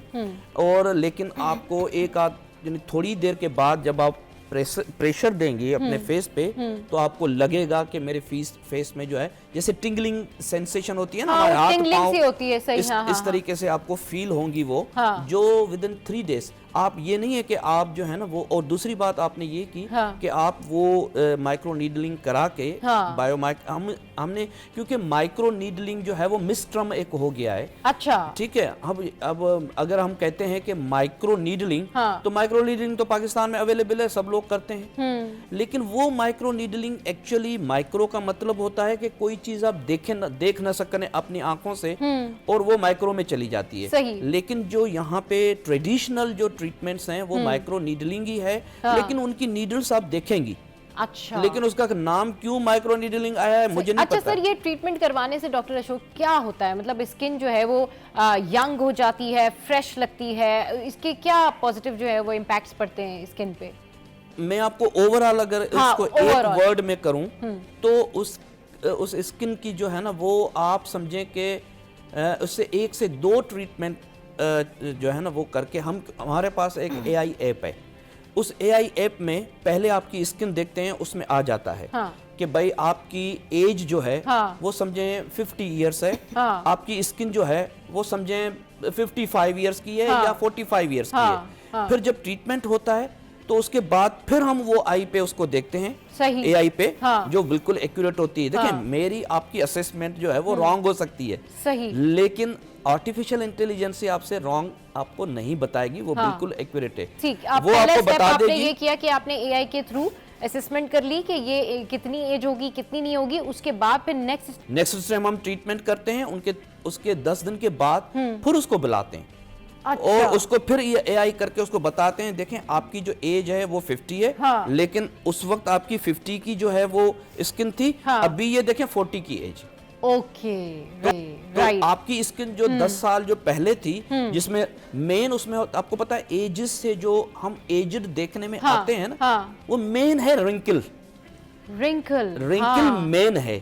बाकी जो मलाजमिया है या जैसे पिगमेंटेशंस हैं या समझे एक्नी वगैरह जो है बाकी जो इश्यूज हैं ना, वो समझे एज से रिलेटेड, आप कह सकते हैं एज से रिलेटेड हैं, लेकिन मोस्ट ऑफन आपने देखा होगा कि हमारी जो एज समझे देखने में आती है वो रिंकल्स के जरिए आती है। जैसे आप एजड होते हैं, हमारी जो है वो एज हम बढ़ती है, ऐसे रिंकल्स आ जाते हैं। तो उसमें क्या होता है, तो हमारी ये समझें कि ट्रीटमेंट जो है वो रिंकल्स के लिए नॉर्मली लोग तो बोटॉक्स मतलब ये लगाते हैं। ट्रीटमेंट जो है वो आपको वीकेंड से के 10 साल छोटा दिखाता है अपनी उम्र से। ये बिल्कुल। ट्रीटमेंट जो है वो आपके स्कार्स वगैरह को खत्म करता है, आपके चेहरे को फ्रेश करता है। और मतलब, ये जो ट्रीटमेंट है हाँ। वो टेम्पररी नहीं है। देखें, सही। बोटॉक्स, फिलर्स या इवन लेजर्स जो हैं वो आपको यंग करते हैं। आपके रिंकल्स के लिए अलग है, आपके मलाजमा उसके लिए अलग है। हर ट्रीटमेंट के लिए जो है ना आपको अलग अलग लेजर, अलग अलग चीजें आपको देनी अलग अलग पड़ेंगी। चीजें चाहिए होती है। कंक्लूजन आप क्या कहना चाहेंगी अपने इस ट्रीटमेंट के बारे में, क्या बताना चाहेंगी लोगों को? We have many problems, one solution. What? Biomicroneedling. और कुछ भी नहीं है। और मुझे नहीं लगता कि इस टाइम किसी भी कंट्री में इससे बढ़कर कुछ भी चल रहा है। सही। क्योंकि विदाउट पेन है और हमारे सारे इश्यूज जो हैं वो एक ही चीज़ में रिजॉल्व हो रहे हैं। सही। अदरवाइज हमें एक्नी के लिए अलग ट्रीटमेंट चाहिए, एक्नी स्कार्स के लिए अलग ट्रीटमेंट है, सही, पोर्स के लिए अलग ट्रीटमेंट है, एक्टिव एक्ने के लिए इस एक ट्रीटमेंट के अंदर ही सारी चीजें। चलिए जी, बहुत शुक्रिया डॉक्टर महक, डॉक्टर अशोक कुमार ने हमें ज्वाइन किया। तो जनाब, एक ऐसा ट्रीटमेंट जिसमें आपको जो है वो एक्नी का मसला भी सॉल्व हो रहा है, रिंकल्स का मसला भी सॉल्व हो रहा है, फाइन लाइंस का मसला भी सॉल्व हो रहा है, और साथ साथ आप जो है अपनी स्किन से मतलब मुतमईन है, फ्रेश लग रहे हैं, यंग लुक आ रही है। वो ट्रीटमेंट जो है ये ऑसी कोरियन क्लिनिक पर आप लोगों को मिल रहा है और इट्स अ बेस्ट टेक्नोलॉजी। और मुझे तो ये सुन के बड़ा अच्छा लगा कि जी कोई पेन नहीं होता, कुछ नहीं होता, और वैसे नीडल्स होती है लेकिन दिखने में जो है वो आपको पाउडर सा लगेगा। सो बहुत शुक्रिया आप लोग हमारे शो पर आए। अभी ये हुआ है वक्त एक ब्रेक का, और ब्रेक के बाद जब वापस आएंगे तो फिर आज हमें ज्वाइन कर रहे हैं वाजिद, और देखते हैं कि वाजिद आज हमें क्या बता रहे हैं कि भाई कौन सा मेकअप इन है और क्या कैसा मेकअप एक्चुअली करके जाना चाहिए, और क्या गलतियां करते हैं हम, उसको कैसे सुधारना चाहिए। आप लोग हमें कॉल भी कर सकते हैं, लेकिन शो में यह वक्त तो एक ब्रेक का, ब्रेक के बाद वापस आएंगे तो फिर आपको दिखाएंगे वाजिद का मेकअप। आपने कहीं नहीं जाना है, stay with us, keep watching city at 10। Welcome back. तो जनाब कुछ बात कर लेते हैं अब शादी सीज़न की, और शादी सीज़न में सबसे जो प्रोमिनेंट चीज़ होती है वो होता है आपका मेकअप। अब ब्राइड का कैसा मेकअप हो, ब्राइड की जो वालदा हैं, दुल्हन की अम्मी का कैसा मेकअप हो, और समटाइम्स ऐसा होता है कि सारे मेकअप एक जैसे ही लग रहे होते हैं। जैसे दुल्हन का मेकअप हुआ होता है वैसे ही जो है वो दुल्हन की बहनों का हुआ होता है, फिर दूल्हे की जो अम्मा है उनका मेकअप भी वैसे ही हुआ होता है। लेकिन आजकल कौन सा मेकअप करना चाहिए शादियों में, आजकल पार्टी मेकअप में क्या करना चाहिए, डिफरेंस कैसे रखना चाहिए, ये जानने के लिए, बात करने के लिए आज हमारे शो पर हमारे साथ मौजूद हैं वाजिद खान, जो कि किसी तारुफ के मोहताज नहीं है, सब आपको जानते हैं, आपकी मेकअप स्किल्स जो है उससे सब वाकिफ हैं। कैसे वाजिद आप? कैसे हैं आप? ठीक है, मैं बिल्कुल ठीक ठाक। देखिए ब्राइडल मेकअप तो ये है ना, देखिए ये आजकल ये भी ब्राइडल मेकअप है, ये भी ब्राइडल मेकअप है। देखिए दुल्हन का मतलब ये नहीं कि आपने बहुत सारी चीजें लगानी है। Got my point. देखिए अगर आपकी शादी है, आप कुछ नहीं भी करेंगी तो आप दुल्हन है। अच्छा जी, दुल्हन का मतलब क्या है, लोगों को ये समझना है, ये समझना ना कि आपने बहुत सारी चीजें लगा के अपनी शक्ल को चेंज कर देना है, आपने अपनी स्किन को चेंज कर देना है, आपने अपने फीचर्स को चेंज कर देना है। सो मेकअप का मतलब है कि आपके अपने फीचर्स को एनहांस करना है आपकी अपनी स्किन टोन में रहते हुए। और कितना मेकअप किस पे लगाना चाहिए, कितना लगाना चाहिए, कितना नहीं लगाना चाहिए, जो आपका मेकअप हुआ है ये भी ब्राइडल मेकअप है। अच्छा, आप समझ रहे हैं, आजकल आप देखें ना लेस इज मोर वाला चक्कर हो गया है। अच्छा, वो कहते हैं ना कि no makeup is more makeup. हाँ, वो ज्यादा मुश्किल है, वो ज्यादा मुश्किल है। तो वो जो वाजिद कह रहे हैं ना, तो वो बिल्कुल सही बात कह रहे हैं कि जो नो मेकअप लुक है ना, वो बनानी ज्यादा मुश्किल है कंपैरेटिवली वो जो सारे डिजाइन। अच्छा क्या होता है कि नो मेकअप लगाना भी सब कुछ और पता भी ना चले, क्रिएटिविटी ये आपको क्रिएट करना है, इट्स वेरी डिफिकल्ट। और यहाँ पे लोग कहते तो हैं कि हमें नो मेकअप करना है, बट अगर जब नो मेकअप कर दो तो बोलते हैं आपने कुछ किया ही नहीं, कुछ किया ही नहीं। सही बात है। पॉइंट। तो लोगों को यहाँ पे चाहिए ये, लेकिन कितना चाहिए वो आपको पता होना चाहिए कि लाइनर की एप्लीकेशन किससे कैसे हमें करनी है, हमें हाइलाइटर कहाँ लगाना है, हमें लिपस्टिक को कैसा देना है, हमें आईब्रो का शेप क्या रखना है, ठीक है। तो बहुत छोटी छोटी चीजें करके आपकी एक पूरी आपको जो एक फीचर होता है, आपका शक्ल होता है, उसको आप उसको बैलेंस कर देते हैं। और तो जरूरत नहीं, क्योंकि अल्लाह की तख्लीक इतनी खूबसूरत अल्लाह ने बनाया है। वाजिद, अब बहुत सारे लोग ये कहते हैं ना कि मस्कारा बड़ा जरूरी है, तो जो है ना आउटलाइन बनानी बड़ी ज़रूरी है, लाइनर लगाना बहुत ज़रूरी है। मुझे ऐसा लगता है मैं शायद उन चंद लोगों में से हूँ जो मस्कारा भी मैं नहीं लगाती। तो मेरी बहन भी नहीं मस्कारा लगाते, पूरा मेकअप करेगी, मस्कारा नहीं लगाती, मस्कारा नहीं, लाइनर नहीं, और कोई ऐसी चीजें नहीं कि वो मुझे भी ना, मुझे वो हार्ड लुक्स और वो जो बहुत सारी लेकिन आप मैं नहीं लगाती देखिए mascara. When you come on TV ना, तो टीवी की थोड़ी सी रिक्वायरमेंट होती है। हाँ, सो उनको एनहांस करने के लिए हल्का सा वैसे मस्कारा लगाएं, ट्रांसपेरेंट लगाएं, ट्रांसपेरेंट लगाएं, जो पानी पाउडर गिरा हुआ होता है वो सारा क्लीन हो जाए, तो आप इस तरीके से कर सकते हैं। बहुत सारी चीजें हैं, मेकअप अब तो बहुत चेंज हो गया है, बहुत चेंज हो गया, बिल्कुल सही कह रहे हो। अच्छा वाजिद, ये बताओ कि अभी अब जैसे कहा ना कि भाई सारे मेकअप ब्राइडल मेकअप हो सकते हैं क्योंकि नो मेकअप में बहुत मेकअप होता है, मगर एक्चुअल में एक अच्छी ब्राइड जो कि मतलब ड्रेस के साथ अगर उसका मेकअप किया जाए तो वो क्या मेकअप हो सकता है? मतलब उसको जरूरी है पर मेकअप के जितने लवाजमात हैं वो लगाने ही हैं, वो तभी ब्राइड बनेगी? देखिए इट डिपेंड, जैसे मैं हर शो में, अक्सर शो जब मैं मेकअप शो कर रहा होता हूँ, चाहे वो किसी भी चैनल पे हो, कुछ लोग होते हैं जिनके ऊपर मेकअप जितना लगाएं वो उतने प्यारे लगते हैं। ठीक है, अगर हम बुशरा आपा की बात करते हैं, या जिया अली की हम बात करते हैं, सुनीता मार्शल की हम बात करते हैं, आमना इलियास की बात करते हैं, ठीक है, जो डार्क कॉम्प्लेक्शन है, या मारिया वास्ती को आप ले लें, या अभी जो जितनी भी लड़कियां जो डार्क कॉम्प्लेक्शन है, उनके ऊपर जितना आप ज्यादा मेकअप लगाएं वो प्यारी लगती हैं और प्यारा लगता है उनके ऊपर मेकअप।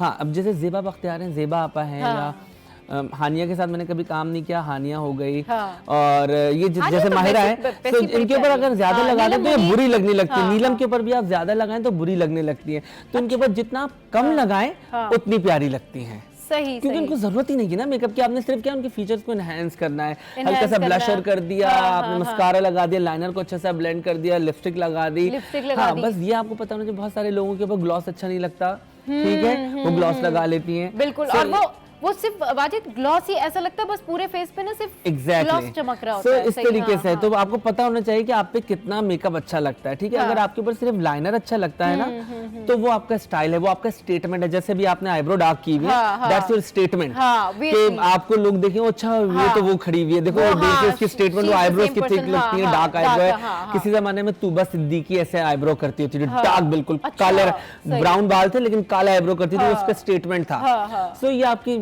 जैसे बहुत सारे लोग खुशबू लगाते हैं और पता चलता है कि वो अच्छा ये अभी यहाँ से गुजरा है। अच्छा, कुछ चीजें आपका स्टाइल स्टेटमेंट होती हैं, लेकिन कुछ चीजें अगर आप अपने स्टाइल में ऐड करें, आप अगर वो एक्स्ट्रा हो जाए तो उसके हवाले से भी वाजिद से पूछते हैं, और अगर वो थोड़ा सा उसमें कुछ कमी लगे तो वो भी पूछते हैं।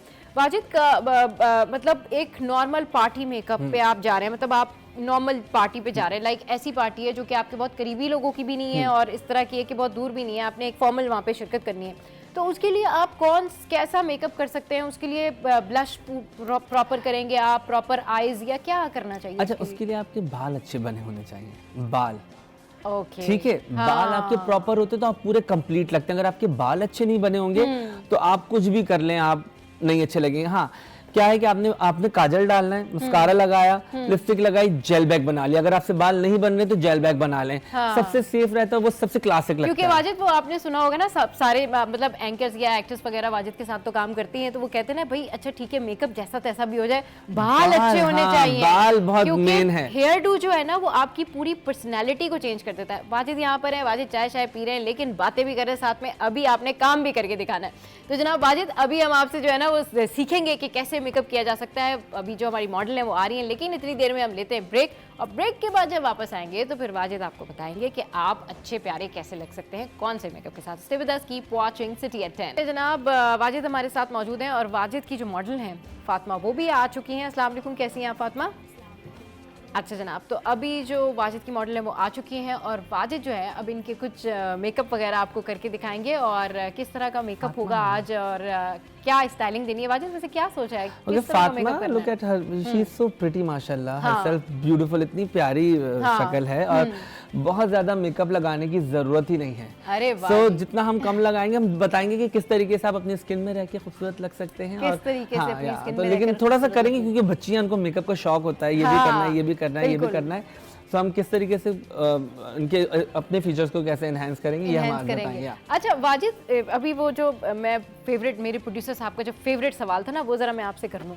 जो दूल्हा की जो अम्मा होती हैं वो इतना ज्यादा तैयार हो रही होती हैं कि वो फर्क ही मिट जाता है कि ब्राइड जो है वो कौन सी है और क्या है। क्या सजेस्ट करें, कोई अपनी सजेशन भी तो दे दो ना कि भाई ये किया करें। बेटे की शादी है, ऑफ कोर्स बहू लेके आ रही है तो तैयार तो होना बनता है, लेकिन हाँ थोड़ा सा ख्याल रखिए कि सम टाइम कभी गजरे वजरे भी होते हैं, गजरे वजरे नहीं, कभी कभी बिल्कुल सेम दुल्हन जैसा जोड़ा लेके आ जाती हैं। अच्छा हाँ, तो प्लीज उस चीज का मैंने किया, मैंने काफी दफा इस तरीके से खवातीन का मेकअप किया, जिनको क्योंकि वो खुद भी यंग होती हैं, बच्चे भी यंग होते हैं, अगर यंग उम्र में शादी हो जाए तो सब यंग ही लग रहे होते हैं। तो बहुत दफा ऐसा होता है कि आप तो मैं यही बोलूंगा कि थोड़ा सा डिफरेंस रखें तो ज्यादा अच्छा है। कम से कम जोड़ा तो आप लोग अलग कर लिया करें कि भाई जोड़ा तो अलग कर लें, और मतलब ठीक है, खुशी की बात है, आप दूल्हा की अम्मा है, लेकिन ऐसा भी नहीं होता कि भाई आप जो है वो इतना ज्यादा तैयार हो जाए कि डिफरेंस ही खत्म हो जाए। अच्छा जनाब वाजिद, आप कितनी देर में जो है ये मेकअप शुरू करें, क्योंकि वाजिद ने जो है वो अपनी अभी सारी जो है मेकअप किट्स वगैरह वो अरेंज कर रही हैं और वो यहाँ पर निकाल के रख रही हैं।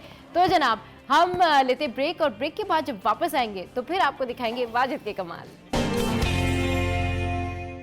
Welcome back. तो जनाब शादियों में जाने के लिए कौन सा मेकअप करना चाहिए, कौन सा मेकअप जो है उससे अवॉइड करना चाहिए, किस तरह का मेकअप होना चाहिए, वाजिद आप और आपकी मॉडल। अच्छा फातिमा को तो मैं सही बताऊं ऑनेस्टली कुछ किसी चीज की जरूरत नहीं है। अच्छा। इतनी प्यारी बच्ची है माशाल्लाह से, लेकिन बच्चियों को ही शौक होता है कि हमें ये भी करना है, ये भी करना है, ये भी करना है, और अम्मी लोग इजाजत नहीं देती हैं। ठीक है, तो वो खाला से बोलती हैं या पप्पो से बोलती हैं करवा दे मेकअप।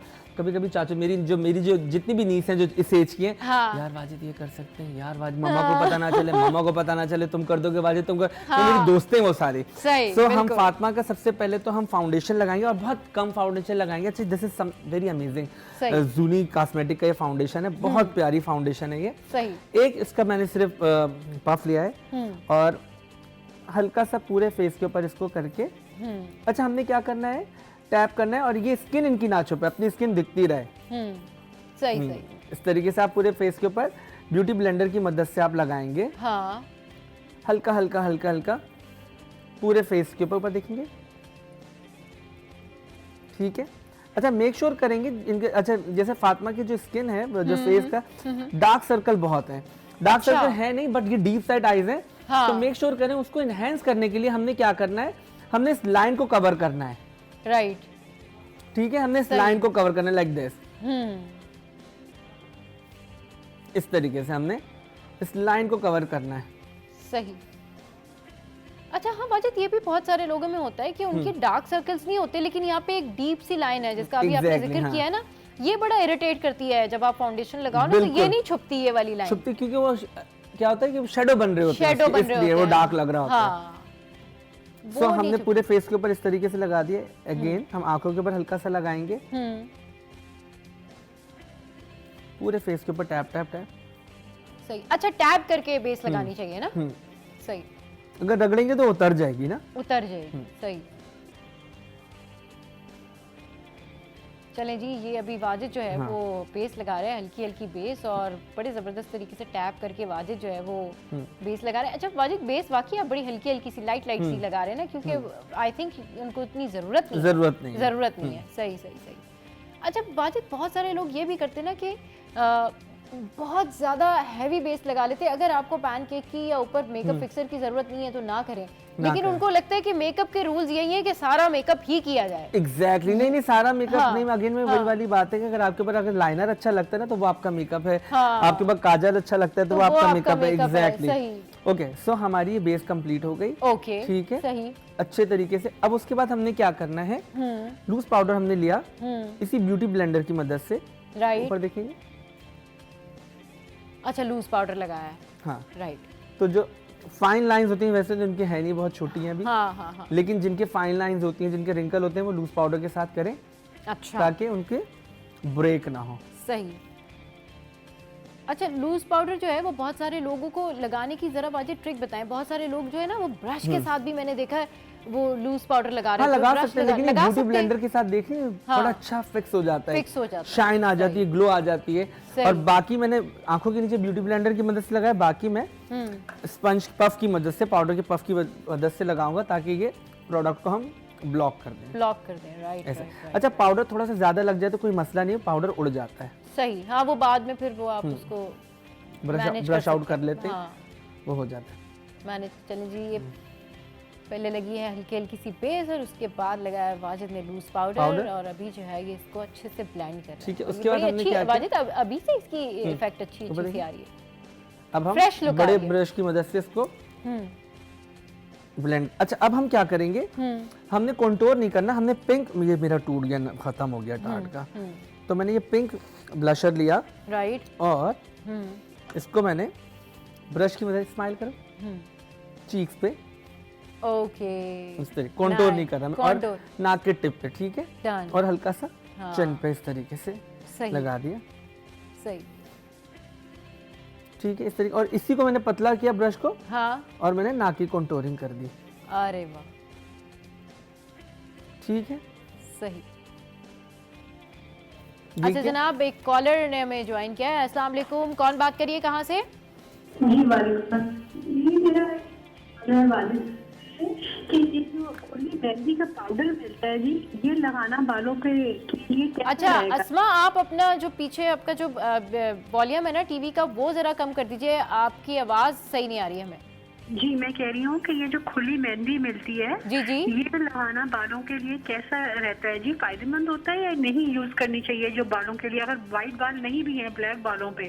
और दूसरा मैंने ये पूछना है कि ये जो लिप्स जो होते हैं वो फट जाते हैं सर्दियों में, तो उसके लिए प्लीज कुछ बताइएगा। चले जी, ठीक है अस्मा, आपका क्वेश्चन आ गया है। वाजिद, आपके लिए 2 क्वेश्चन आए हैं। अच्छा, मेहंदी बिल्कुल लगाएं बालों में, हाँ। मेहंदी के साथ तो आप कॉफी मिक्स कर लें, हाँ। और फिर आप लगाएं, मेहंदी बालों के लिए बहुत अच्छा है। और वैसलीन लगा के सोएं रात में, होठों पे वैसलीन लगा के सोएं, हाँ। सरसों का तेल आप रात में पूरे फेस पे अच्छे से लगा के सोएं, हाँ। आपकी लाइंस नहीं आती, आपको दाने नहीं निकलते हैं, सरसों का तेल बहुत अच्छा है स्किन के लिए। सही, ठीक है, ओके, हाँ, तो हमारी कंटूरिंग हो गई। अब हम करेंगे और दूसरा क्वेश्चन खुली मेहंदी का, वो पूछ रही थी कि भाई बाल काले भी हो तो क्या लगा? हाँ, लगा सकते हैं, अच्छी लगती है मेहंदी। अच्छा, मेहंदी के कोई साइड इफेक्ट्स नहीं है, लगाएं, बिल्कुल लगाएं। अच्छा, भाई लगा सकते हैं आप खुली मेहंदी, लेकिन बहुत सारे लोग ये कहते हैं ना कि वो अगर किसी के बाल डाए हैं वाजिद, तो वो तो फिर प्रॉब्लम आएगी ना, वो फिर वो काला, आई गेस काला करती है मेहंदी बालों को, क्या करती है? मेहंदी एक ब्राउन का ट्रेंड दे देती है, ब्राउन का ट्रेंड देती है, डिपेंड वो काली मेहंदी है कौन सी मेहंदी है। अब तो मेहंदी भी केमिकल वाली है, अगर नॉर्मल मेहंदी है तो आपके बालों को लाल ही करेगी। अच्छा, हाँ। एक कोट करेंगे, फिर आप दूसरा कोट करेंगे तो वो डार्क मैरून हो जाएंगे, बर्गंडी टाइप हो जाएंगे, बहुत प्यारा लुक आता है। सही। तो अब हम हाईलाइट करेंगे। चले जी, अब हाईलाइट हो रहा है, ओके, सी, और सेंटर पे हल्का सा। अच्छा वाजिद, हाईलाइटर किस तरफ बेसिकली फेस को देख के लगाना चाहिए, या बस एक तय कर लें कि अगर नहीं लगाना है तो हाईलाइटर सिर्फ ये, ओके, ठीक, हाईलाइट आपने अपनी जो फीचर्स होते हैं उनको एनहांस करने के लिए लगाया जाता है, ठीक है, सही, ओके। हाइलाइटर हमने लगा दिया इस तरीके से करके, और हाइलाइटर लगाने के बाद उसको हल्का सा रब करें ताकि उसकी शाइन अच्छी आए। अच्छा, हाइलाइटर भी आप एंगल में लगाएं, अगर ऐसे लगाएंगे आपका फेस ब्रॉड लगेगा, अच्छा, अगर आप ऐसे लगाएंगे तो आपका फेस पतला लगेगा, तो आपको बहुत ज्यादा कंटूरिंग नहीं करनी पड़ेगी, ठीक है। सो मेक श्योर करें जो हाइलाइटर की एप्लीकेशन होती है आपने इस डायरेक्शन में लगानी है, राइट। भाई ये देखें कि हाइलाइटर की जो डायरेक्शन है ना, वो वाजिद कह रहे हैं कि आपने बिल्कुल ये अबव दी चीक्स ऐसे करके लगानी है। उसके बाद हम क्या करेंगे, हम आई मेकअप पे आएंगे, सही, और हमने एक मरून शेड लिया है मैट फिनिश, और सिर्फ हल्का सा मैंने कॉर्नर पे ऐसे हाफ आंख पे किया, लिट पे, राइट, ठीक है, सही। और एक ड्राई ब्रश के साथ मैंने उसको ब्रश आउट कर दिया लाइक दिस, सही, उसी को ब्लेंड करके, तो ओके, सी कि कोई लाइन कहीं क्रिएट ना हो, सी, सही, सिंपल, हाँ, वो ऐसा नहीं लगे कि वो बिल्कुल रखा हुआ है आंखों पे, और दूसरी साइड पे ऐसा लगे कि ये बिल्कुल मर्ज हुआ हुआ शेड है, राइट। दूसरी साइड पे भी मैंने क्या किया, इस तरीके से रखा, और उसको मैंने ब्लेंड कर लिया, सिंपल, सही, ठीक है। थोड़ा सा अगर आपको लगता है कम है तो थोड़ा सा और लगा लें। अच्छा, और उसी को फिर कॉर्नर पे लगा के ना, तो आप उसको पूरी आंखों पे ब्लेंड कर लें, हाँ, इसको सॉकेट कहते हैं, क्रीज कहते हैं, सही। उसके बाद हमने क्या किया, हाँ, फिंगर टिप की मदद से हमने कोई भी लाइटर शेड उसी के साथ एडजस्ट करेंगे, हाँ, ना आप, सही। तो मैंने एक हल्का सा, आप खोलेंगे और नीचे देखें, ओके, ये कॉर्नर से कोई सा भी लाइटर शेड उठाया ना, ये देखिए सही, ये टेंट है हल्का सा सी। हाँ, और नाइस नाइस नाइस, ठीक है, नाइस, हल्का सा मैंने ये थोड़ा सा और हम इसको लगा लेंगे ताकि शाइन आ जाए।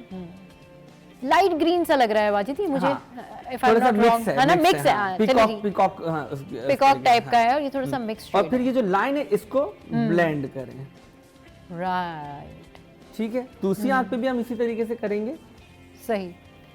अच्छा, जो एक वो जो वन शेड है वाजिद, वन शेड में मैक्सिमम एक होता है ना कि कौन कौन से शेड हैं जो आप वन शेड लगा सकते हैं, डार्क ब्राउन, पिंक, या फिर कौन कौन से शेड्स ऐसे होते हैं जो वन शेड कहलाते हैं और वो आप आंख पे लगाएं और बस आप चले जाएं बाहर? गोल्डन हो गया, ब्रॉन्ज में हो गया।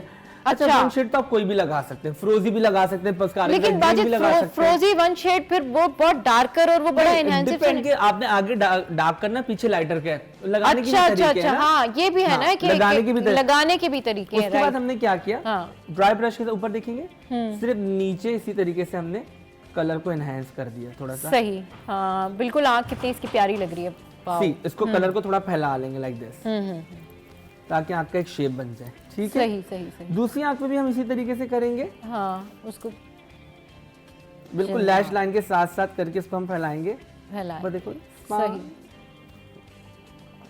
इस तरीके से हमने फैला लिया, ठीक है। हाँ, हाँ, हाँ। अब हम क्या करेंगे, हमने लाइनर का ब्रश लिया और हमने ये लाइनर लिया। अच्छा वाजिद, लाइनर भी आजकल बड़े डिफरेंट स्टाइल के चल रहे हैं और वो इतने स्टाइल सिखा रहे हैं लाइनर लगाने के, ये देखें जी, सिर्फ मैंने कॉर्नर पे लगाया टू एनहांस, आपको थोड़ा लंबा करने के लिए, सही। और उसको मैंने लगाते ही साथ, अच्छा, सिर्फ कॉर्नर पे लगाया, कॉर्नर पे उसको मैंने ब्लेंड कर लिया, सही, शार्प करने, उसी लाइनर को ब्लेंड किया ना, बिल्कुल। और जिससे मैंने फैलाया था पहले, उससे उसको और ब्लेंड कर दिया ताकि कोई लाइन क्रिएट ना हो। ग्रेट, ठीक है, ऊपर देखेंगे, सी, हाँ, एक डेप्थ क्रिएट हो जाती है। दूसरी आंख भी हम इसी तरीके से करेंगे। हाँ, आपको ब्रेक पे तो नहीं जाना? नहीं, बिल्कुल नहीं जाना। हाँ, पक्की बात है, बिल्कुल। हम चाहते हैं कि बस आज जो है वो कट टू कट हम आपका बिल्कुल मेकअप दिखाएं। दूसरी आंख पे भी हमने देखे वो सिर्फ एंड पे इस तरीके से लगाया और उसको हम साथ ही साथ ब्लेंड कर लेंगे साथ।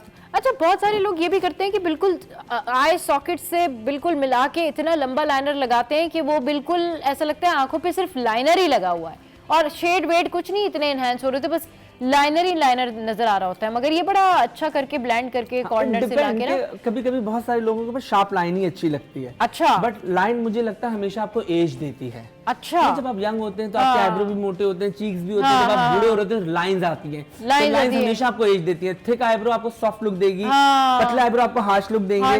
तो ये छोटी छोटी सी चीजें हैं, अगर आप इसको फॉलो करते हैं तो आप बहुत बहुत आराम से अपनी मेकअप में बहुत सारी अपनी फीचर्स कहते हैं ना कि छोटे छोटे से जो ब्यूटी हैक्स होते हैं वो आपकी पर्सनालिटी को बड़ा चेंज करने में बड़ा काम आता है। आँख के नीचे हल्का सा हमने ये लगा दिया इस तरीके से, ऊपर देखिए, ठीक है। अब हल्का सा जो अंडर आई गिरा हुआ है हमने इसको ऊपर देखिए हटाया। अब हम करेंगे मस्कारा।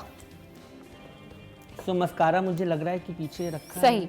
चले जी, वाजिद की जो है वो वाजिद पूछे थे ब्रेक पे तो नहीं जाना वाजिद, बस हमें जाना है ब्रेक पे। ओके, मस्कारा की हाँ, मस्कारा जो है वो जरा अभी इस टाइम वाजिद लगा रहे हैं, जरा मस्कारा दिखाते हुए हम ब्रेक पे चले जाते हैं कि जी मस्कारा भी साथ साथ लग रहा है और अभी ओवरऑल मेरे ख्याल में मेकअप इनका डन होने लगा है। आईब्रो में आपको ब्रेक के बाद बिल्कुल, आईब्रोज जो है वो ब्रेक के बाद वापस आएंगे तो आज वाजिद आपको दिखाएंगे कि क्या शेप रखेंगे इनके आईब्रोज की। यहाँ वक्त एक ब्रेक का, हमारे साथ रहिए। Keep watching city at 10। Welcome back. और वाजिद जो है वो अपनी मॉडल का मेकअप कर रहे हैं और मस्कारा और लिपस्टिक जो है वो ऑलमोस्ट उनकी डन हो चुकी है। ऑलमोस्ट उनका जो मेकअप है वो डन हो चुका है। और ये जो मेकअप्स होते हैं ना, ये बड़े ज़बरदस्त मेकअप होते हैं। और वाजिद जिस तरह साथ साथ छोटे छोटे ब्यूटी टिप्स भी आपको देते जा रहे हैं ना, ये बड़े काम किए। वाजिद कहाँ तक पहुंचा? बस अबाउट टू फिनिश। मस्कारा हमने कर लिया है। सही। चलिए जी, मस्कारा जो है वो ऑलमोस्ट डन हो गया है। अच्छा वाजिद, मस्कारा जो है बहुत सारे लोग जो होते हैं इरिटेट होते हैं, मतलब वो यानी गिर जाता है, झड़ जाता है। वाटरप्रूफ भी जो है ना, कुछ लोगों को कुछ होती है प्रॉब्लम। लेकिन मस्कारा फिर आप ट्रांसपेरेंट मस्कारा लगा लें। अच्छा, या हाथ गीले करके ऐसे करके साफ करें, लैशेस आपकी नीट हो जाए। अच्छा, हमने लिपस्टिक लगा दी, मस्कारा लगा दिया, उसके बाद हमने क्या करना है, आईब्रो को हल्का सा ब्रश आउट कर देना है लाइक दिस। ठीक। Oh great. बस इन्होंने जो है वो हल्का हल्का सा आईब्रो जो है वो इतना ज्यादा वो जो बहुत डार्क होती है ना वो नहीं, क्योंकि इनकी अपनी आईब्रो जो है वो काफी अच्छी है। अब हम बाल करेंगे। हाँ अच्छा, पहले मैंने इनके ना आयरन वाले कर्ल्स करवा दिए थे। अच्छा ठीक है। अब हमने बाल खोलने हैं इस तरीके से करके। राइट। और क्योंकि मेरे साथ मेरा स्टाफ नहीं, मुझे खुद ही करना है। नहीं, नो प्रॉब्लम, नो प्रॉब्लम। तो हमने क्या किया, सेंटर पार्टिंग किया हमने इस तरीके से करके। सही। ये आप इनको कौन से वाले मेकअप लुक दे रहे हैं, मतलब ये मेकअप कहाँ कहाँ? ये हर जगह हो सकता है, हर जगह करके हाँ, जा सकते हैं। ये हर जगह आप कर सकते हैं। सही। पर ये आप शादियों में भी कर सकते हैं, पार्टी में भी कर सकते हैं, दुल्हन की बहन अगर हो वो भी कर सकती हैं, तो और दूल्हा की बहनें भी कर सकती हैं। दुल्हन की बहनों को इतना हम जोर क्यों दे रहे हैं? उसके बाद हमने क्या किया, देखिए ये सेंटर वाला पार्ट हमने थोड़ा सा मॉडर्न स्टाइल कर रहे हैं। सही सही सही। ये हमने उठाया टाइट, इसको स्लिक खींच के बिल्कुल सही। क्योंकि अब मुझे ये घूम कैसे सकती है? हाँ, ये आई गेस नहीं, इट विल नॉट। घूमती है। हाँ घूमती है। कहीं ना कहीं कुछ होगा इसका, कहीं ना कहीं कुछ होगा, और कहीं ना कहीं से वाजिद कोई ना कोई ऐसा मसला हल कर लेंगे जो उनकी मॉडल जो है वो एटलीस्ट प्यारी लगे और अच्छी लगे। और बड़ा जबरदस्त जो है वो वाजिद मेकअप कर रहे हैं। अब हेयर डू जो है वो घूमती है जी। सो हमने मेकअप जो है स्टार्ट हो चुका है, ऑलमोस्ट डन हो चुका है। हाँ, हमने हाफ ये किया। हाँ, और यहाँ से भी हाफ लेना है, और हमने इधर से भी हाफ लेते हैं। ठीक है, ठीक। और बिल्कुल खींच के हमने ये टाइट, ताकि फेस लिफ्ट लगे। अच्छा, फेस लिफ्ट लगे। सही सही। और हमने फिर पिंस वगैरह से इसको एडजस्ट करके, तो अच्छा स्प्रे किया। बिल्कुल सही। बात है, स्प्रे से फ्लैट नहीं हो जाता है या नहीं, ये इसको मुझे बिल्कुल फ्लैट ही चाहिए। देखिए, अच्छा फ्लैट ही लुक चाहिए। सही, ठीक, बिल्कुल। हाँ, ओके ओके। हाँ हाँ। और दूसरी तरफ भी मैंने इसी तरीके से हाँ स्प्रे की मदद से बिल्कुल सही। ये जनाब, ये देखें, ये हेयर डू वाजिद जो है इन्होंने पूरा प्रॉपर स्प्रे करके, और बिल्कुल ये स्किन जो है वो आपको क्या वाजिद, क्या आप बता रहे थे कि कौन सी लुक आएगी इस? बिल्कुल देखें, ये बिल्कुल फेस लिफ्ट लगेगा। अच्छा, ये थोड़ा सा खींच के ही बनता है, इसमें हमने मांग इसको इस तरीके से निकाला। ये बड़े स्टाइलिश लुक आती है इसकी ना, ये जो इस तरह से। अक्सर आपने हॉलीवुड में भी, बॉलीवुड में भी एक्ट्रेस को देखा, रेड कार्पेट्स पे भी आपने देखा होगा कि वो उन्होंने इस तरह से जो है ना वो बाल बनाए हुए होते, और उनका फेस जो है इससे बड़ा लिफ्ट जो है ना वो लगता है, और बड़ा एक बॉसी लुक भी आती है, यू नो। बिल्कुल ऐसे काइंड ऑफ यू नो कि भाई आप आपकी पर्सनैलिटी जो है वो चेंज लगने लगती है। तो ये बड़ा जबरदस्त जो है ना वो, ये स्टाइल मुझे वैसे बड़ा पसंद आता है। ये जनाब हो गया, टीका लगा लें, हाँ टीका लगा लें, बिल्कुल कुछ भी आप लगा लें, और मतलब टीका लगा लें। इनफैक्ट अगर आपने आपकी जो एक्सेसरीज है, लंबे इयररिंग्स हैं, वो आप वेयर कर सकते हैं। ये ऐसा स्टाइल है कि ये आपकी तमाम ड्रेसेस पर और तमाम जो है उसके ऊपर जो है वो। चलिए जी, तकरीबन हमारी मॉडल जो है वो ऑलमोस्ट डन हो गई हैं, बाल शाल बन गए हैं। अच्छा, पीछे से वाजिद आपने इनको कर्ल्स किए हुए ना, पीछे से कर्ल्स किए हैं। बस मुझे 2 मिनट दीजिएगा। चलिए जी, पीछे से कर्ल्स किए मैं। हाँ, और ये जो है तकरीबन हमारी मॉडल जो है ऑलमोस्ट स्टार्ट हो गई है। अच्छा, जो पीछे से इन्होंने जो लेंथ में रखी है वो बड़ी ज़बरदस्त किस्म की जो कर्ल्स वगैरह किए हुए हैं, ये इन्होंने इनको जो है वो लिफ्ट अप वाली लुक दी है, और बड़ा अच्छा स्ट्रेच करके इनके बाल बनाए। और ये ज़रा फाइनल लुक दिखाएं, हमारे कैमरामैन अभी दिखाएंगे कि जी ये फाइनल लुक जो है वो है। और ये है जनाब वाजिद का आज का मेकअप। आई होप कि आप लोगों को बहुत अच्छा लगा, और ज़बरदस्त यार, बहुत प्यारी लगी फातिमा तुम, तुम्हारा मेकअप इतना प्यारा लग रहा है वाजिद, मतलब you have done a great job. और इतनी जल्दी मेकअप करना, स्प्रे कर दिया हल्का सा, ये बड़ी बात है कि इतनी जल्दी जो है वो मेकअप करना। और ये आपने देखा, वाजिद आपका बहुत बहुत शुक्रिया, आप हमारे शो पर आए और लोगों को बताया आपने कि भाई किस तरह से जो है ना वो मेकअप किया जाता है। जी जी, क्या हो गया है कि अब इतना टाइम हो गया मेकअप करते हुए, आंखें बंद करके भी वाजिद मेकअप कर सकते हैं। आई डू, मुझे लगता है कि जिस तरीके से मैं करता हूँ और मैं सिखाता हूँ, लोग भी इसी तरीके से करें, ना कि घंटों लगा के आपने मेकअप करना है। तो जितने कम टाइम में आप अच्छा लग सकते हैं, तो वो ये है जी। बहुत शुक्रिया वाजिद हमारे शो पे आए। तो आज के शो से फिलहाल इतना ही, कल आएंगे मजीद टॉप स्टोरीज के साथ, मजीद जो है वो अच्छे स्टोरीज के साथ में। तो आपने हंसते रहना है, मुस्कुराते रहना है और देखते रहना है सिटी एट 10।